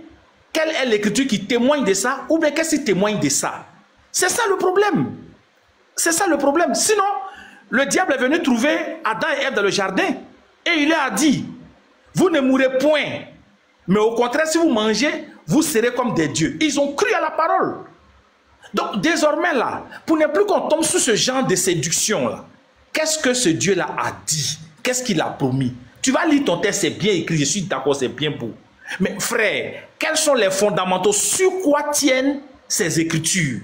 Parce que tantôt vous-même là, ça vous fatigue. Tantôt vous allez venir, non, dans la Bible même, on a dit que Mohamed était annoncé.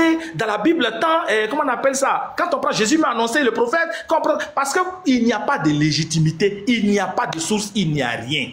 Quels sont les fondamentaux de cette écriture? Sinon je vois bien, mais remets encore ton doigt. Je vois bien que c'est écrit que vous rentrez au paradis. Mais frère, ils ont dit les mêmes paroles là au diable. Le diable a dit ça à Adam et Ève. Si vous mangez, vous ne mourrez point. Au contraire, vous vivrez et vous serez comme des dieux. Et ils ont cru à ça. C'était une parole. Mais désormais, les paroles là, comment on les sonde pour savoir que c'est vrai? C'est de ça que moi je parle depuis et tu es en train de tourner en rond. Aujourd'hui là, quelle est la source aujourd'hui qui permet de dire que ce texte que tu lis là, il a toute une histoire qui permet de confirmer que vraiment cette prophétie-là, ou bien cette grâce-là, elle était vraiment promise et elle est arrivée. Si tu m'expliques ça, au moins, je pourrais avoir le cœur tranquille. Voilà. Donc vraiment, frère, c'est ça la question. Donc avant de répondre à ton paradis là, montre-moi, explique-moi en quoi est-ce que ce livre-là est fondamental et une promesse était prévue et est venue au nom de Dieu. C'est tout ce que je te demande. Voilà. Ouais, Diabaté. 2 minutes. Bon, c'est ça, hein, les frères, c'est ça.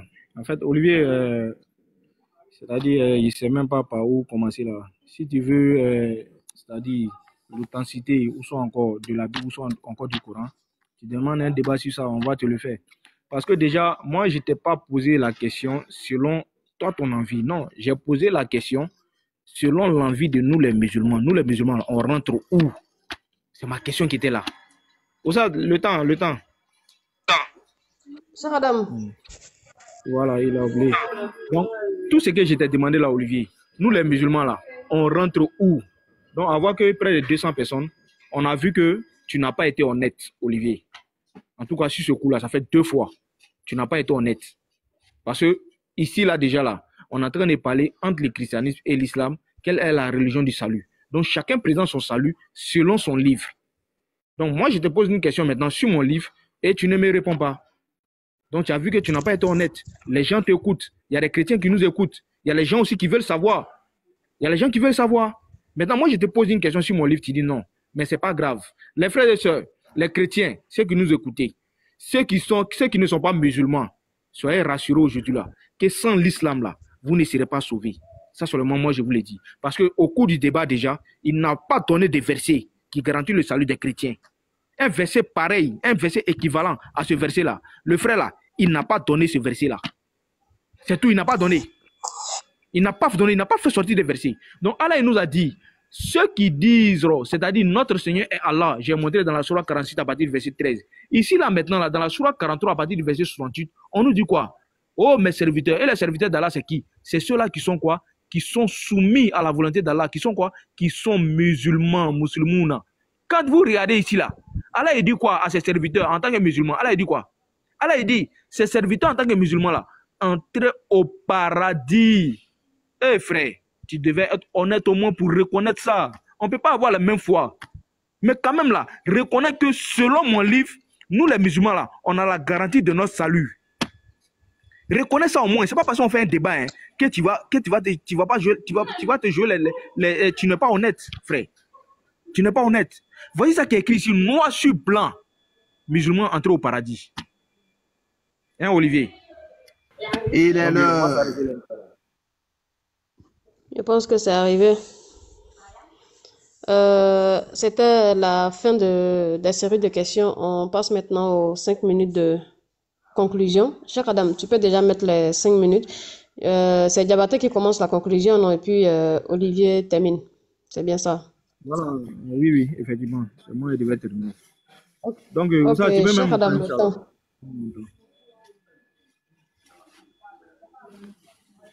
Cheikh Adam est là? Bon, il il n'a faut pas rester bougé. concentré. Hein. Où ça, tu es là, non?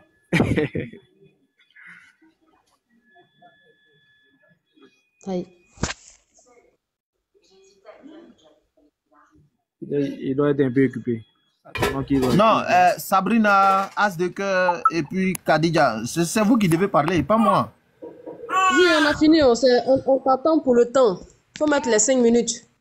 Moi je pensais que c'était fini. Hein. Au fait, je suis... Quand j'ai dit que je vais te faire descendre parce que tu n'es pas concentré, voilà. Je suis d'un autre Il faut monde. rester concentré. Là, vous avez dit là, c'est à moi. Ok, d'accord. Ok, Diabaté, vas-y. Donc, alhamdoulilah, Rabbil Alamin, je pense bien qu'on a fait le débat. Moi, je vais commencer par remercier déjà Olivier, un frère qui est venu nous rendre visite sur notre panel et il a tenu à prendre un terrain neutre. Et quand je lui ai proposé le live de Oussaz, il n'a pas hésité à accepter. Donc, pour dire aux frères que ce n'est pas l'animosité, c'est argument contre argument. Et ces arguments qu'on donne, c'est pour défendre notre foi, c'est pour défendre un peu notre religion. Parce que déjà, chacun a vu, c'est-à-dire l'enseignement qu'il a dû reçu. qu'il a reçu. Donc, vous voyez un peu. Donc, on remercie déjà Olivier de s'être présenté sur notre panel. Et c'est aussi l'exemple. Olivier aussi va être un exemple aussi pour tous ces débatteurs-là qui disent que nous, les musulmans, on n'est pas juste lorsqu'on fait des débats. Donc, c'est ça qu'on vous demande. Voilà, c'est ça qu'on vous demande. C'est-à-dire qu'il n'y a pas d'animosité.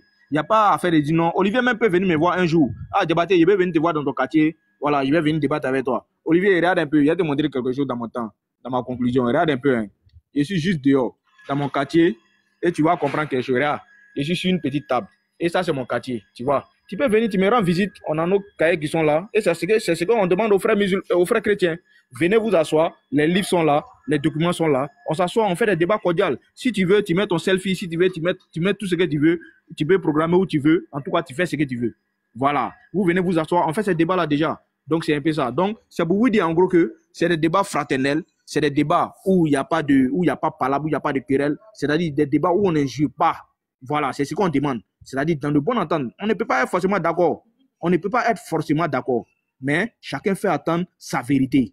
Vous voyez. Donc, aujourd'hui, là, déjà, la vérité qu'on a entendue, la vérité que tout le monde a entendue, que tu sois musulman, que tu sois chrétien, vous avez entendu que l'islam est la seule voie du salut. C'est ce que vous avez entendu aujourd'hui. J'ai donné des versets et des versets qui étaient bien plus précis. Vous avez vu que le frère Olivier n'a pas pu répondre à des questions que j'ai posées. D'ailleurs, même ça serait un peu problématique. Donc, il est parti un peu dans l'histoire de Jésus. Je vais passer un peu par là, bien vrai que le débat est fini, où il a posé la question si Jésus-Christ, ses disciples ont enseigné quel message, ses disciples ont enseigné quel chemin déjà. Jésus-Christ était le chemin pour qui? Il a posé cette question-là déjà. Donc, Olivier, il faut comprendre, Jésus-Christ n'est pas venu pour vous. Nous, les musulmans, nous croyons en Jésus, mais il n'est pas venu pour toute l'humanité. Voilà.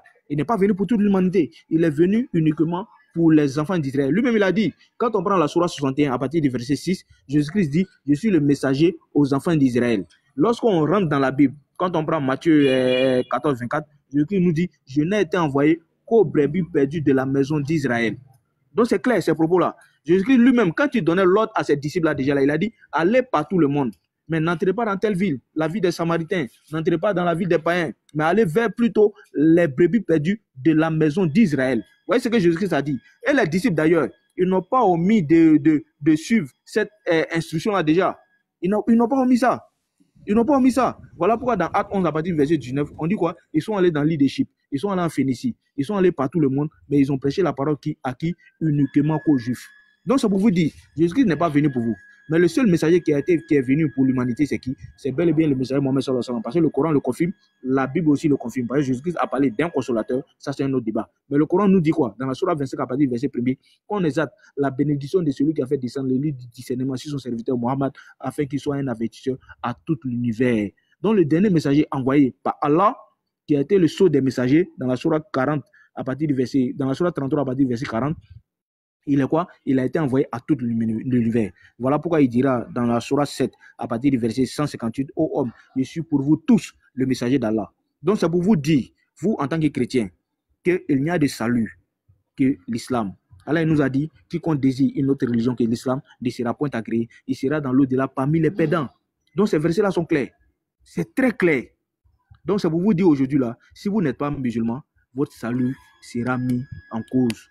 Vous n'allez pas avoir ce salut éternel-là. Il n'y a pas de grâce. Il n'y en a pas. La grâce-là, ça n'existe pas. Au contraire, Olivier n'a pas été capable de donner un verset où Jésus-Christ est en train de parler de cette grâce-là déjà.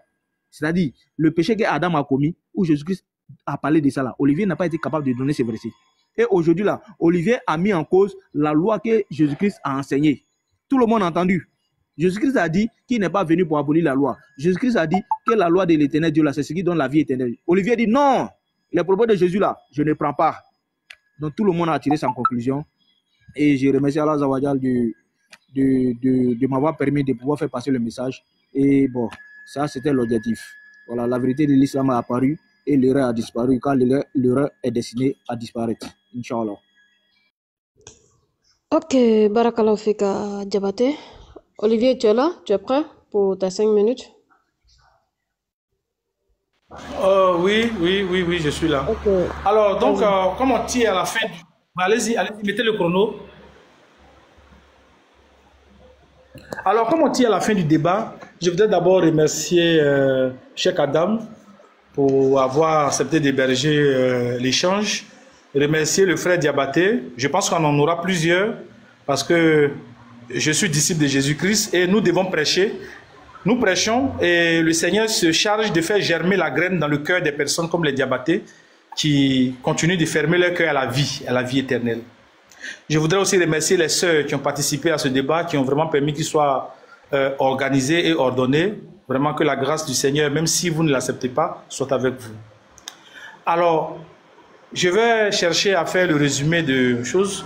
Je voudrais rappeler ici, sur ce panel, je sais que nous sommes à 95% musulmans sur le panel, mais j'aimerais dire ici, au nom du Seigneur qui m'en donne la force, que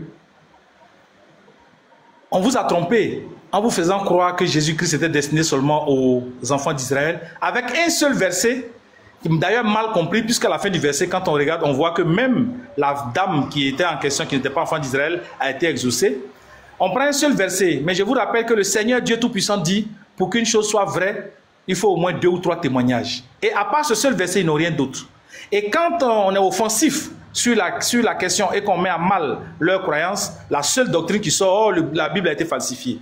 Donc il y a 2 grosses barrières qui encerclent le cœur, qui sont comme un mur devant le cœur de nos frères que nous voulons voir venir à Christ, qui sont cette fâcheuse attitude de vouloir faire croire que Jésus est venu pour les enfants d'Israël et quand ça chauffe, faire croire que la Bible a été falsifiée. Bref, alors je vais simplement dire à tous ceux qui sont là, Dieu a agi de 2 grandes façons sur cette terre. La première manière, il nous a donné ses lois. Et qu'est-ce qu'il a dit de ces lois? Je voudrais que vous reteniez ce verset, Deutéronome 4, verset 39. Dieu dit dans ce verset, « Observe mes lois et mes commandements que je te prescris aujourd'hui afin que tu sois heureux, toi et tes enfants après toi, et que tu prolonges désormais tes jours dans le pays que l'Éternel te donne. » Donc la loi, elle est faite pour organiser nos terres, organiser la vie sur terre, nous rendre heureux, prolonger nos vies. Elle n'est pas faite pour aller au ciel. Nulle part, Moïse n'a dit, si tu observes les lois de l'Éternel, tu vas au paradis. Ça n'a jamais été dit dans Moïse, ni dans les prophètes, ni dans les psaumes, nulle part.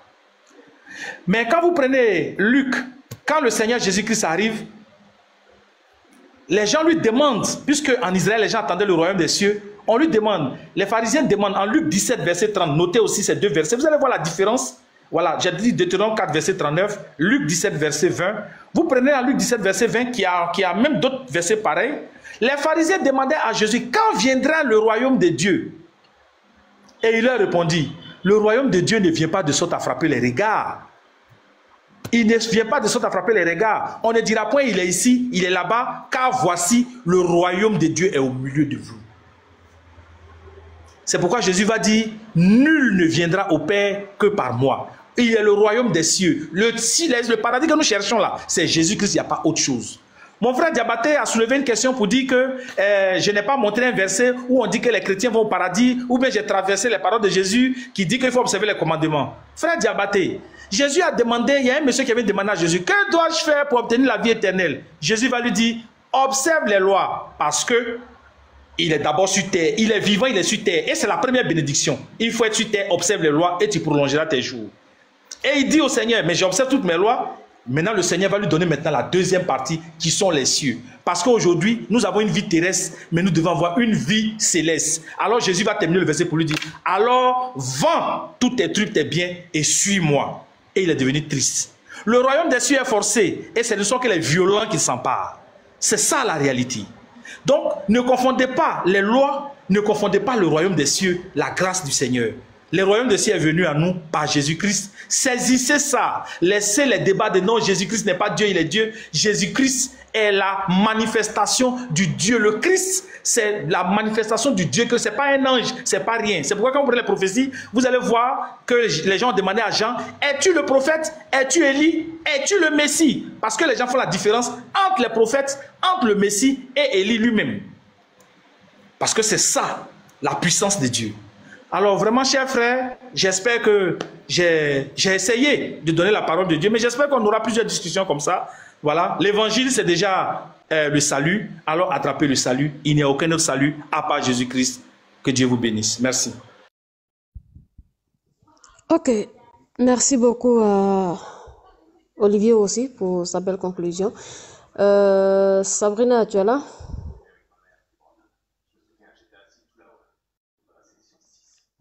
Sabrina?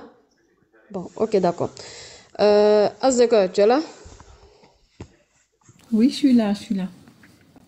D'accord. Vu que les deux ont fait leur conclusion, Bismillah, avant que je ne donne la parole à Cheikh Adam. Ok. Bah, tout s'est bien déroulé, hein. Voilà, ça faisait longtemps effectivement qu'il n'y avait pas eu ce genre de d'échange cordial. Donc vraiment, je remercie Olivier, voilà, pour son développement, pour son attitude, voilà, pour son respect vis-à-vis donc de mes frères et sœurs. Et je pense que les frères et sœurs aussi lui ont donné tout le respect également. Voilà, ça a été voilà un débat d'idées, de preuves. Donc on est satisfait en tout cas. J'espère que Olivier, tu es satisfait aussi d'être venu sur ce panel musulman. Et j'espère que tu as un bon ressenti en tout cas par rapport au déroulement de cet échange-là. Olivier?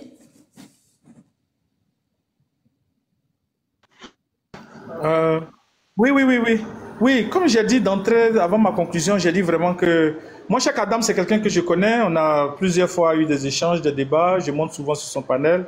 Bon, même si souvent il me fait descendre de manière arbitraire, ben, j'ai de bonnes relations. Moi, depuis que je suis jeune, tous mes amis sont des musulmans. Et je pense que le salut est individuel. Hein, voilà. Donc, je ne peux pas prendre la religion pour en faire des conflits de personnes avec les gens. Voilà. La religion, c'est purement spirituel, mais pourtant, nous sommes charnels. Donc, déjà, en tant que chair, nous devons, voilà, nous devons nous respecter. Et c'est ce que moi, j'essaie de faire partout. Je monte dans les lives des musulmans. Je fais en sorte que on échange. Et même si j'ai des observations un peu crues sur le Coran, j'ai fait en sorte de pouvoir les nuancer un peu parce que je sais ce que c'est que la foi. Je sais ce que c'est que toucher au sacré, puisque la religion, c'est le sacré. Donc, voilà, pour ne pas être trop long, vraiment, j'apprécie toujours, hein, j'apprécie toujours les lives de Cheikh Adam, j'apprécie aussi Diabaté, et vous-même aussi, je vous découvre, je crois que je vous ai déjà, non, je vous ai jamais rencontré, et donc vous aussi, je voudrais vous remercier aussi pour votre attitude. Vous êtes tous des musulmans, souvent il y a des arguments qui ont pu un peu sortir, être un peu abusifs de ma part. Si ça a heurté, je présente mes excuses, c'est pas là mon objectif. Voilà, c'est pas là mon objectif. Mon objectif, c'est que nous échangeons sur nos foi pour voir un peu comment est-ce que voilà, nous pouvons grandir encore plus dans nos foi. Voilà. Donc encore merci, merci, merci, merci. Que vraiment Allah vous bénisse. Allah vous bénisse. Voilà. Ah, merci. Ça c'est bien, c'est un bon début. Amin. Merci beaucoup en tout cas Olivier. Et ravi que tu sois monté sur le panel en tout cas. Et tu seras toujours le bienvenu. Il n'y a pas de souci. Oustaz Diabaté. Le guerrier. Est-ce que tout s'est bien passé pour toi également, mon frère? Non, alhamdoulilah, moi j'ai toujours dit que c'est ce genre d'échange-là que nous voulons. Et ça a toujours été un peu le combat de tous nos oustazes. Voilà, c'est-à-dire des échanges sans animosité, sans querelle, voilà, sans injure. C'est-à-dire preuve contre preuve, quoi. Voilà, c'est tout ce que nous avons toujours Exactement, argument contre argument. Et j'ai. Voilà, argument contre argument. Voilà, et j'ai vraiment apprécié le fait que tu lui dises également que il avait cette possibilité de passer te voir directement, voilà quoi, sur à ton domicile en fait, en tout cas à proximité. Ça, c'est une belle preuve, voilà, d'humanité et de fraternité aussi, parce qu'on est frères par l'affiliation de Adam. Voilà, et les salam. Merci infiniment. Cheikh Adam, le boss. D'humanité. Je te fais la passe. Comme tu insistes, il n'y a pas de... Bismillah. Est-ce que Sabrina est là? Ah ouais, on te répond là-bas là. Elle n'est pas là, non. Ma fille, elle a répondu à sa place. Elle a dit elle n'est pas là. Tu viens dire bonsoir. Et puis Khadija. Allez. Ah ben, elle grandit. Oh là là. Oh là là, comment elle a trop grandi. Toute mignonne. Ouais, qu'elle la préserve. Vraiment, elle est magnifique, machallah. Ok, donc, étant donné que le débat s'est bien passé pour tous les deux, je pense que ça serait une occasion pour les autres également aussi de venir débattre. Vous avez vu, le débat s'est passé entre les deux. Nous, on n'a pas intervenu. Hein. Voilà, nous, on a juste hébergé le débat, on a juste assisté. Ça a permis également aux 100 et quelques personnes là également de suivre le débat. Donc, arrêtez de chercher des arguments. Non, ils font ci, non, ils font ça. Laissez tout ça là. Venez échanger tranquillement. Moi, je dis toujours, on est là pour débattre, on n'est pas là pour se battre. C'est tout. Ils ont fait le débat là. Il y a pas, musulman n'a pas insulté, chrétien n'a pas insulté. Parce que les deux personnes sont civilisées. Vous voyez, les deux sont civilisés. Donc, ils ont échangé, il n'y a pas eu de problème. Et c'est ce qu'on demande à tous les autres. Donc, s'il y a d'autres personnes qui veulent faire des débats, on est là. Essayez de faire votre demande. Ah, on va débattre sur tel thème. On essaie de regarder si tu es vraiment discipliné. Tu vas trouver quelqu'un avec qui débattre. Maintenant, si tu es impoli, on te met à la poubelle et puis on avance. C'est tout. C'est tout ce qu'on vous demande. Donc, vraiment, merci à Diabaté. Merci également aussi à Olivier pour leur discipline et leur débat vraiment fraternel. C'est tout ce qu'on demande aux gens. C'est tout ce qu'on demande. Quand c'est comme ça, tu ne peux pas écouter ce genre de débat-là et puis après avoir des préjugés contre les musulmans ou bien contre les chrétiens. C'est pas possible. Bah, tu vois que malgré qu'ils ne sont pas d'accord, ils échangent cordialement. Chacun donne ses versets, l'autre dit je ne suis pas d'accord, tranquillement, sans s'insulter. Mais regarde, débat, regarde comment c'est devenu sur TikTok. On dirait la guerre. Ça s'insulte pas si, ça c'est... On n'a pas besoin de ça, les gars. On n'a pas besoin de ça. Donc, Allah nous donne la bonne compréhension. Merci à Olivier. Amen. Merci encore à Diabaté. Merci aux modératrices. Et merci à tous ceux qui ont suivi le live là depuis le début. Allah vous récompense énormément. Voilà, merci. Donc, s'il y a un prochain candidat, il n'a qu'à venir. Tu viens, tu proposes ton thème. On te trouve le débat. Donc, vous attendez.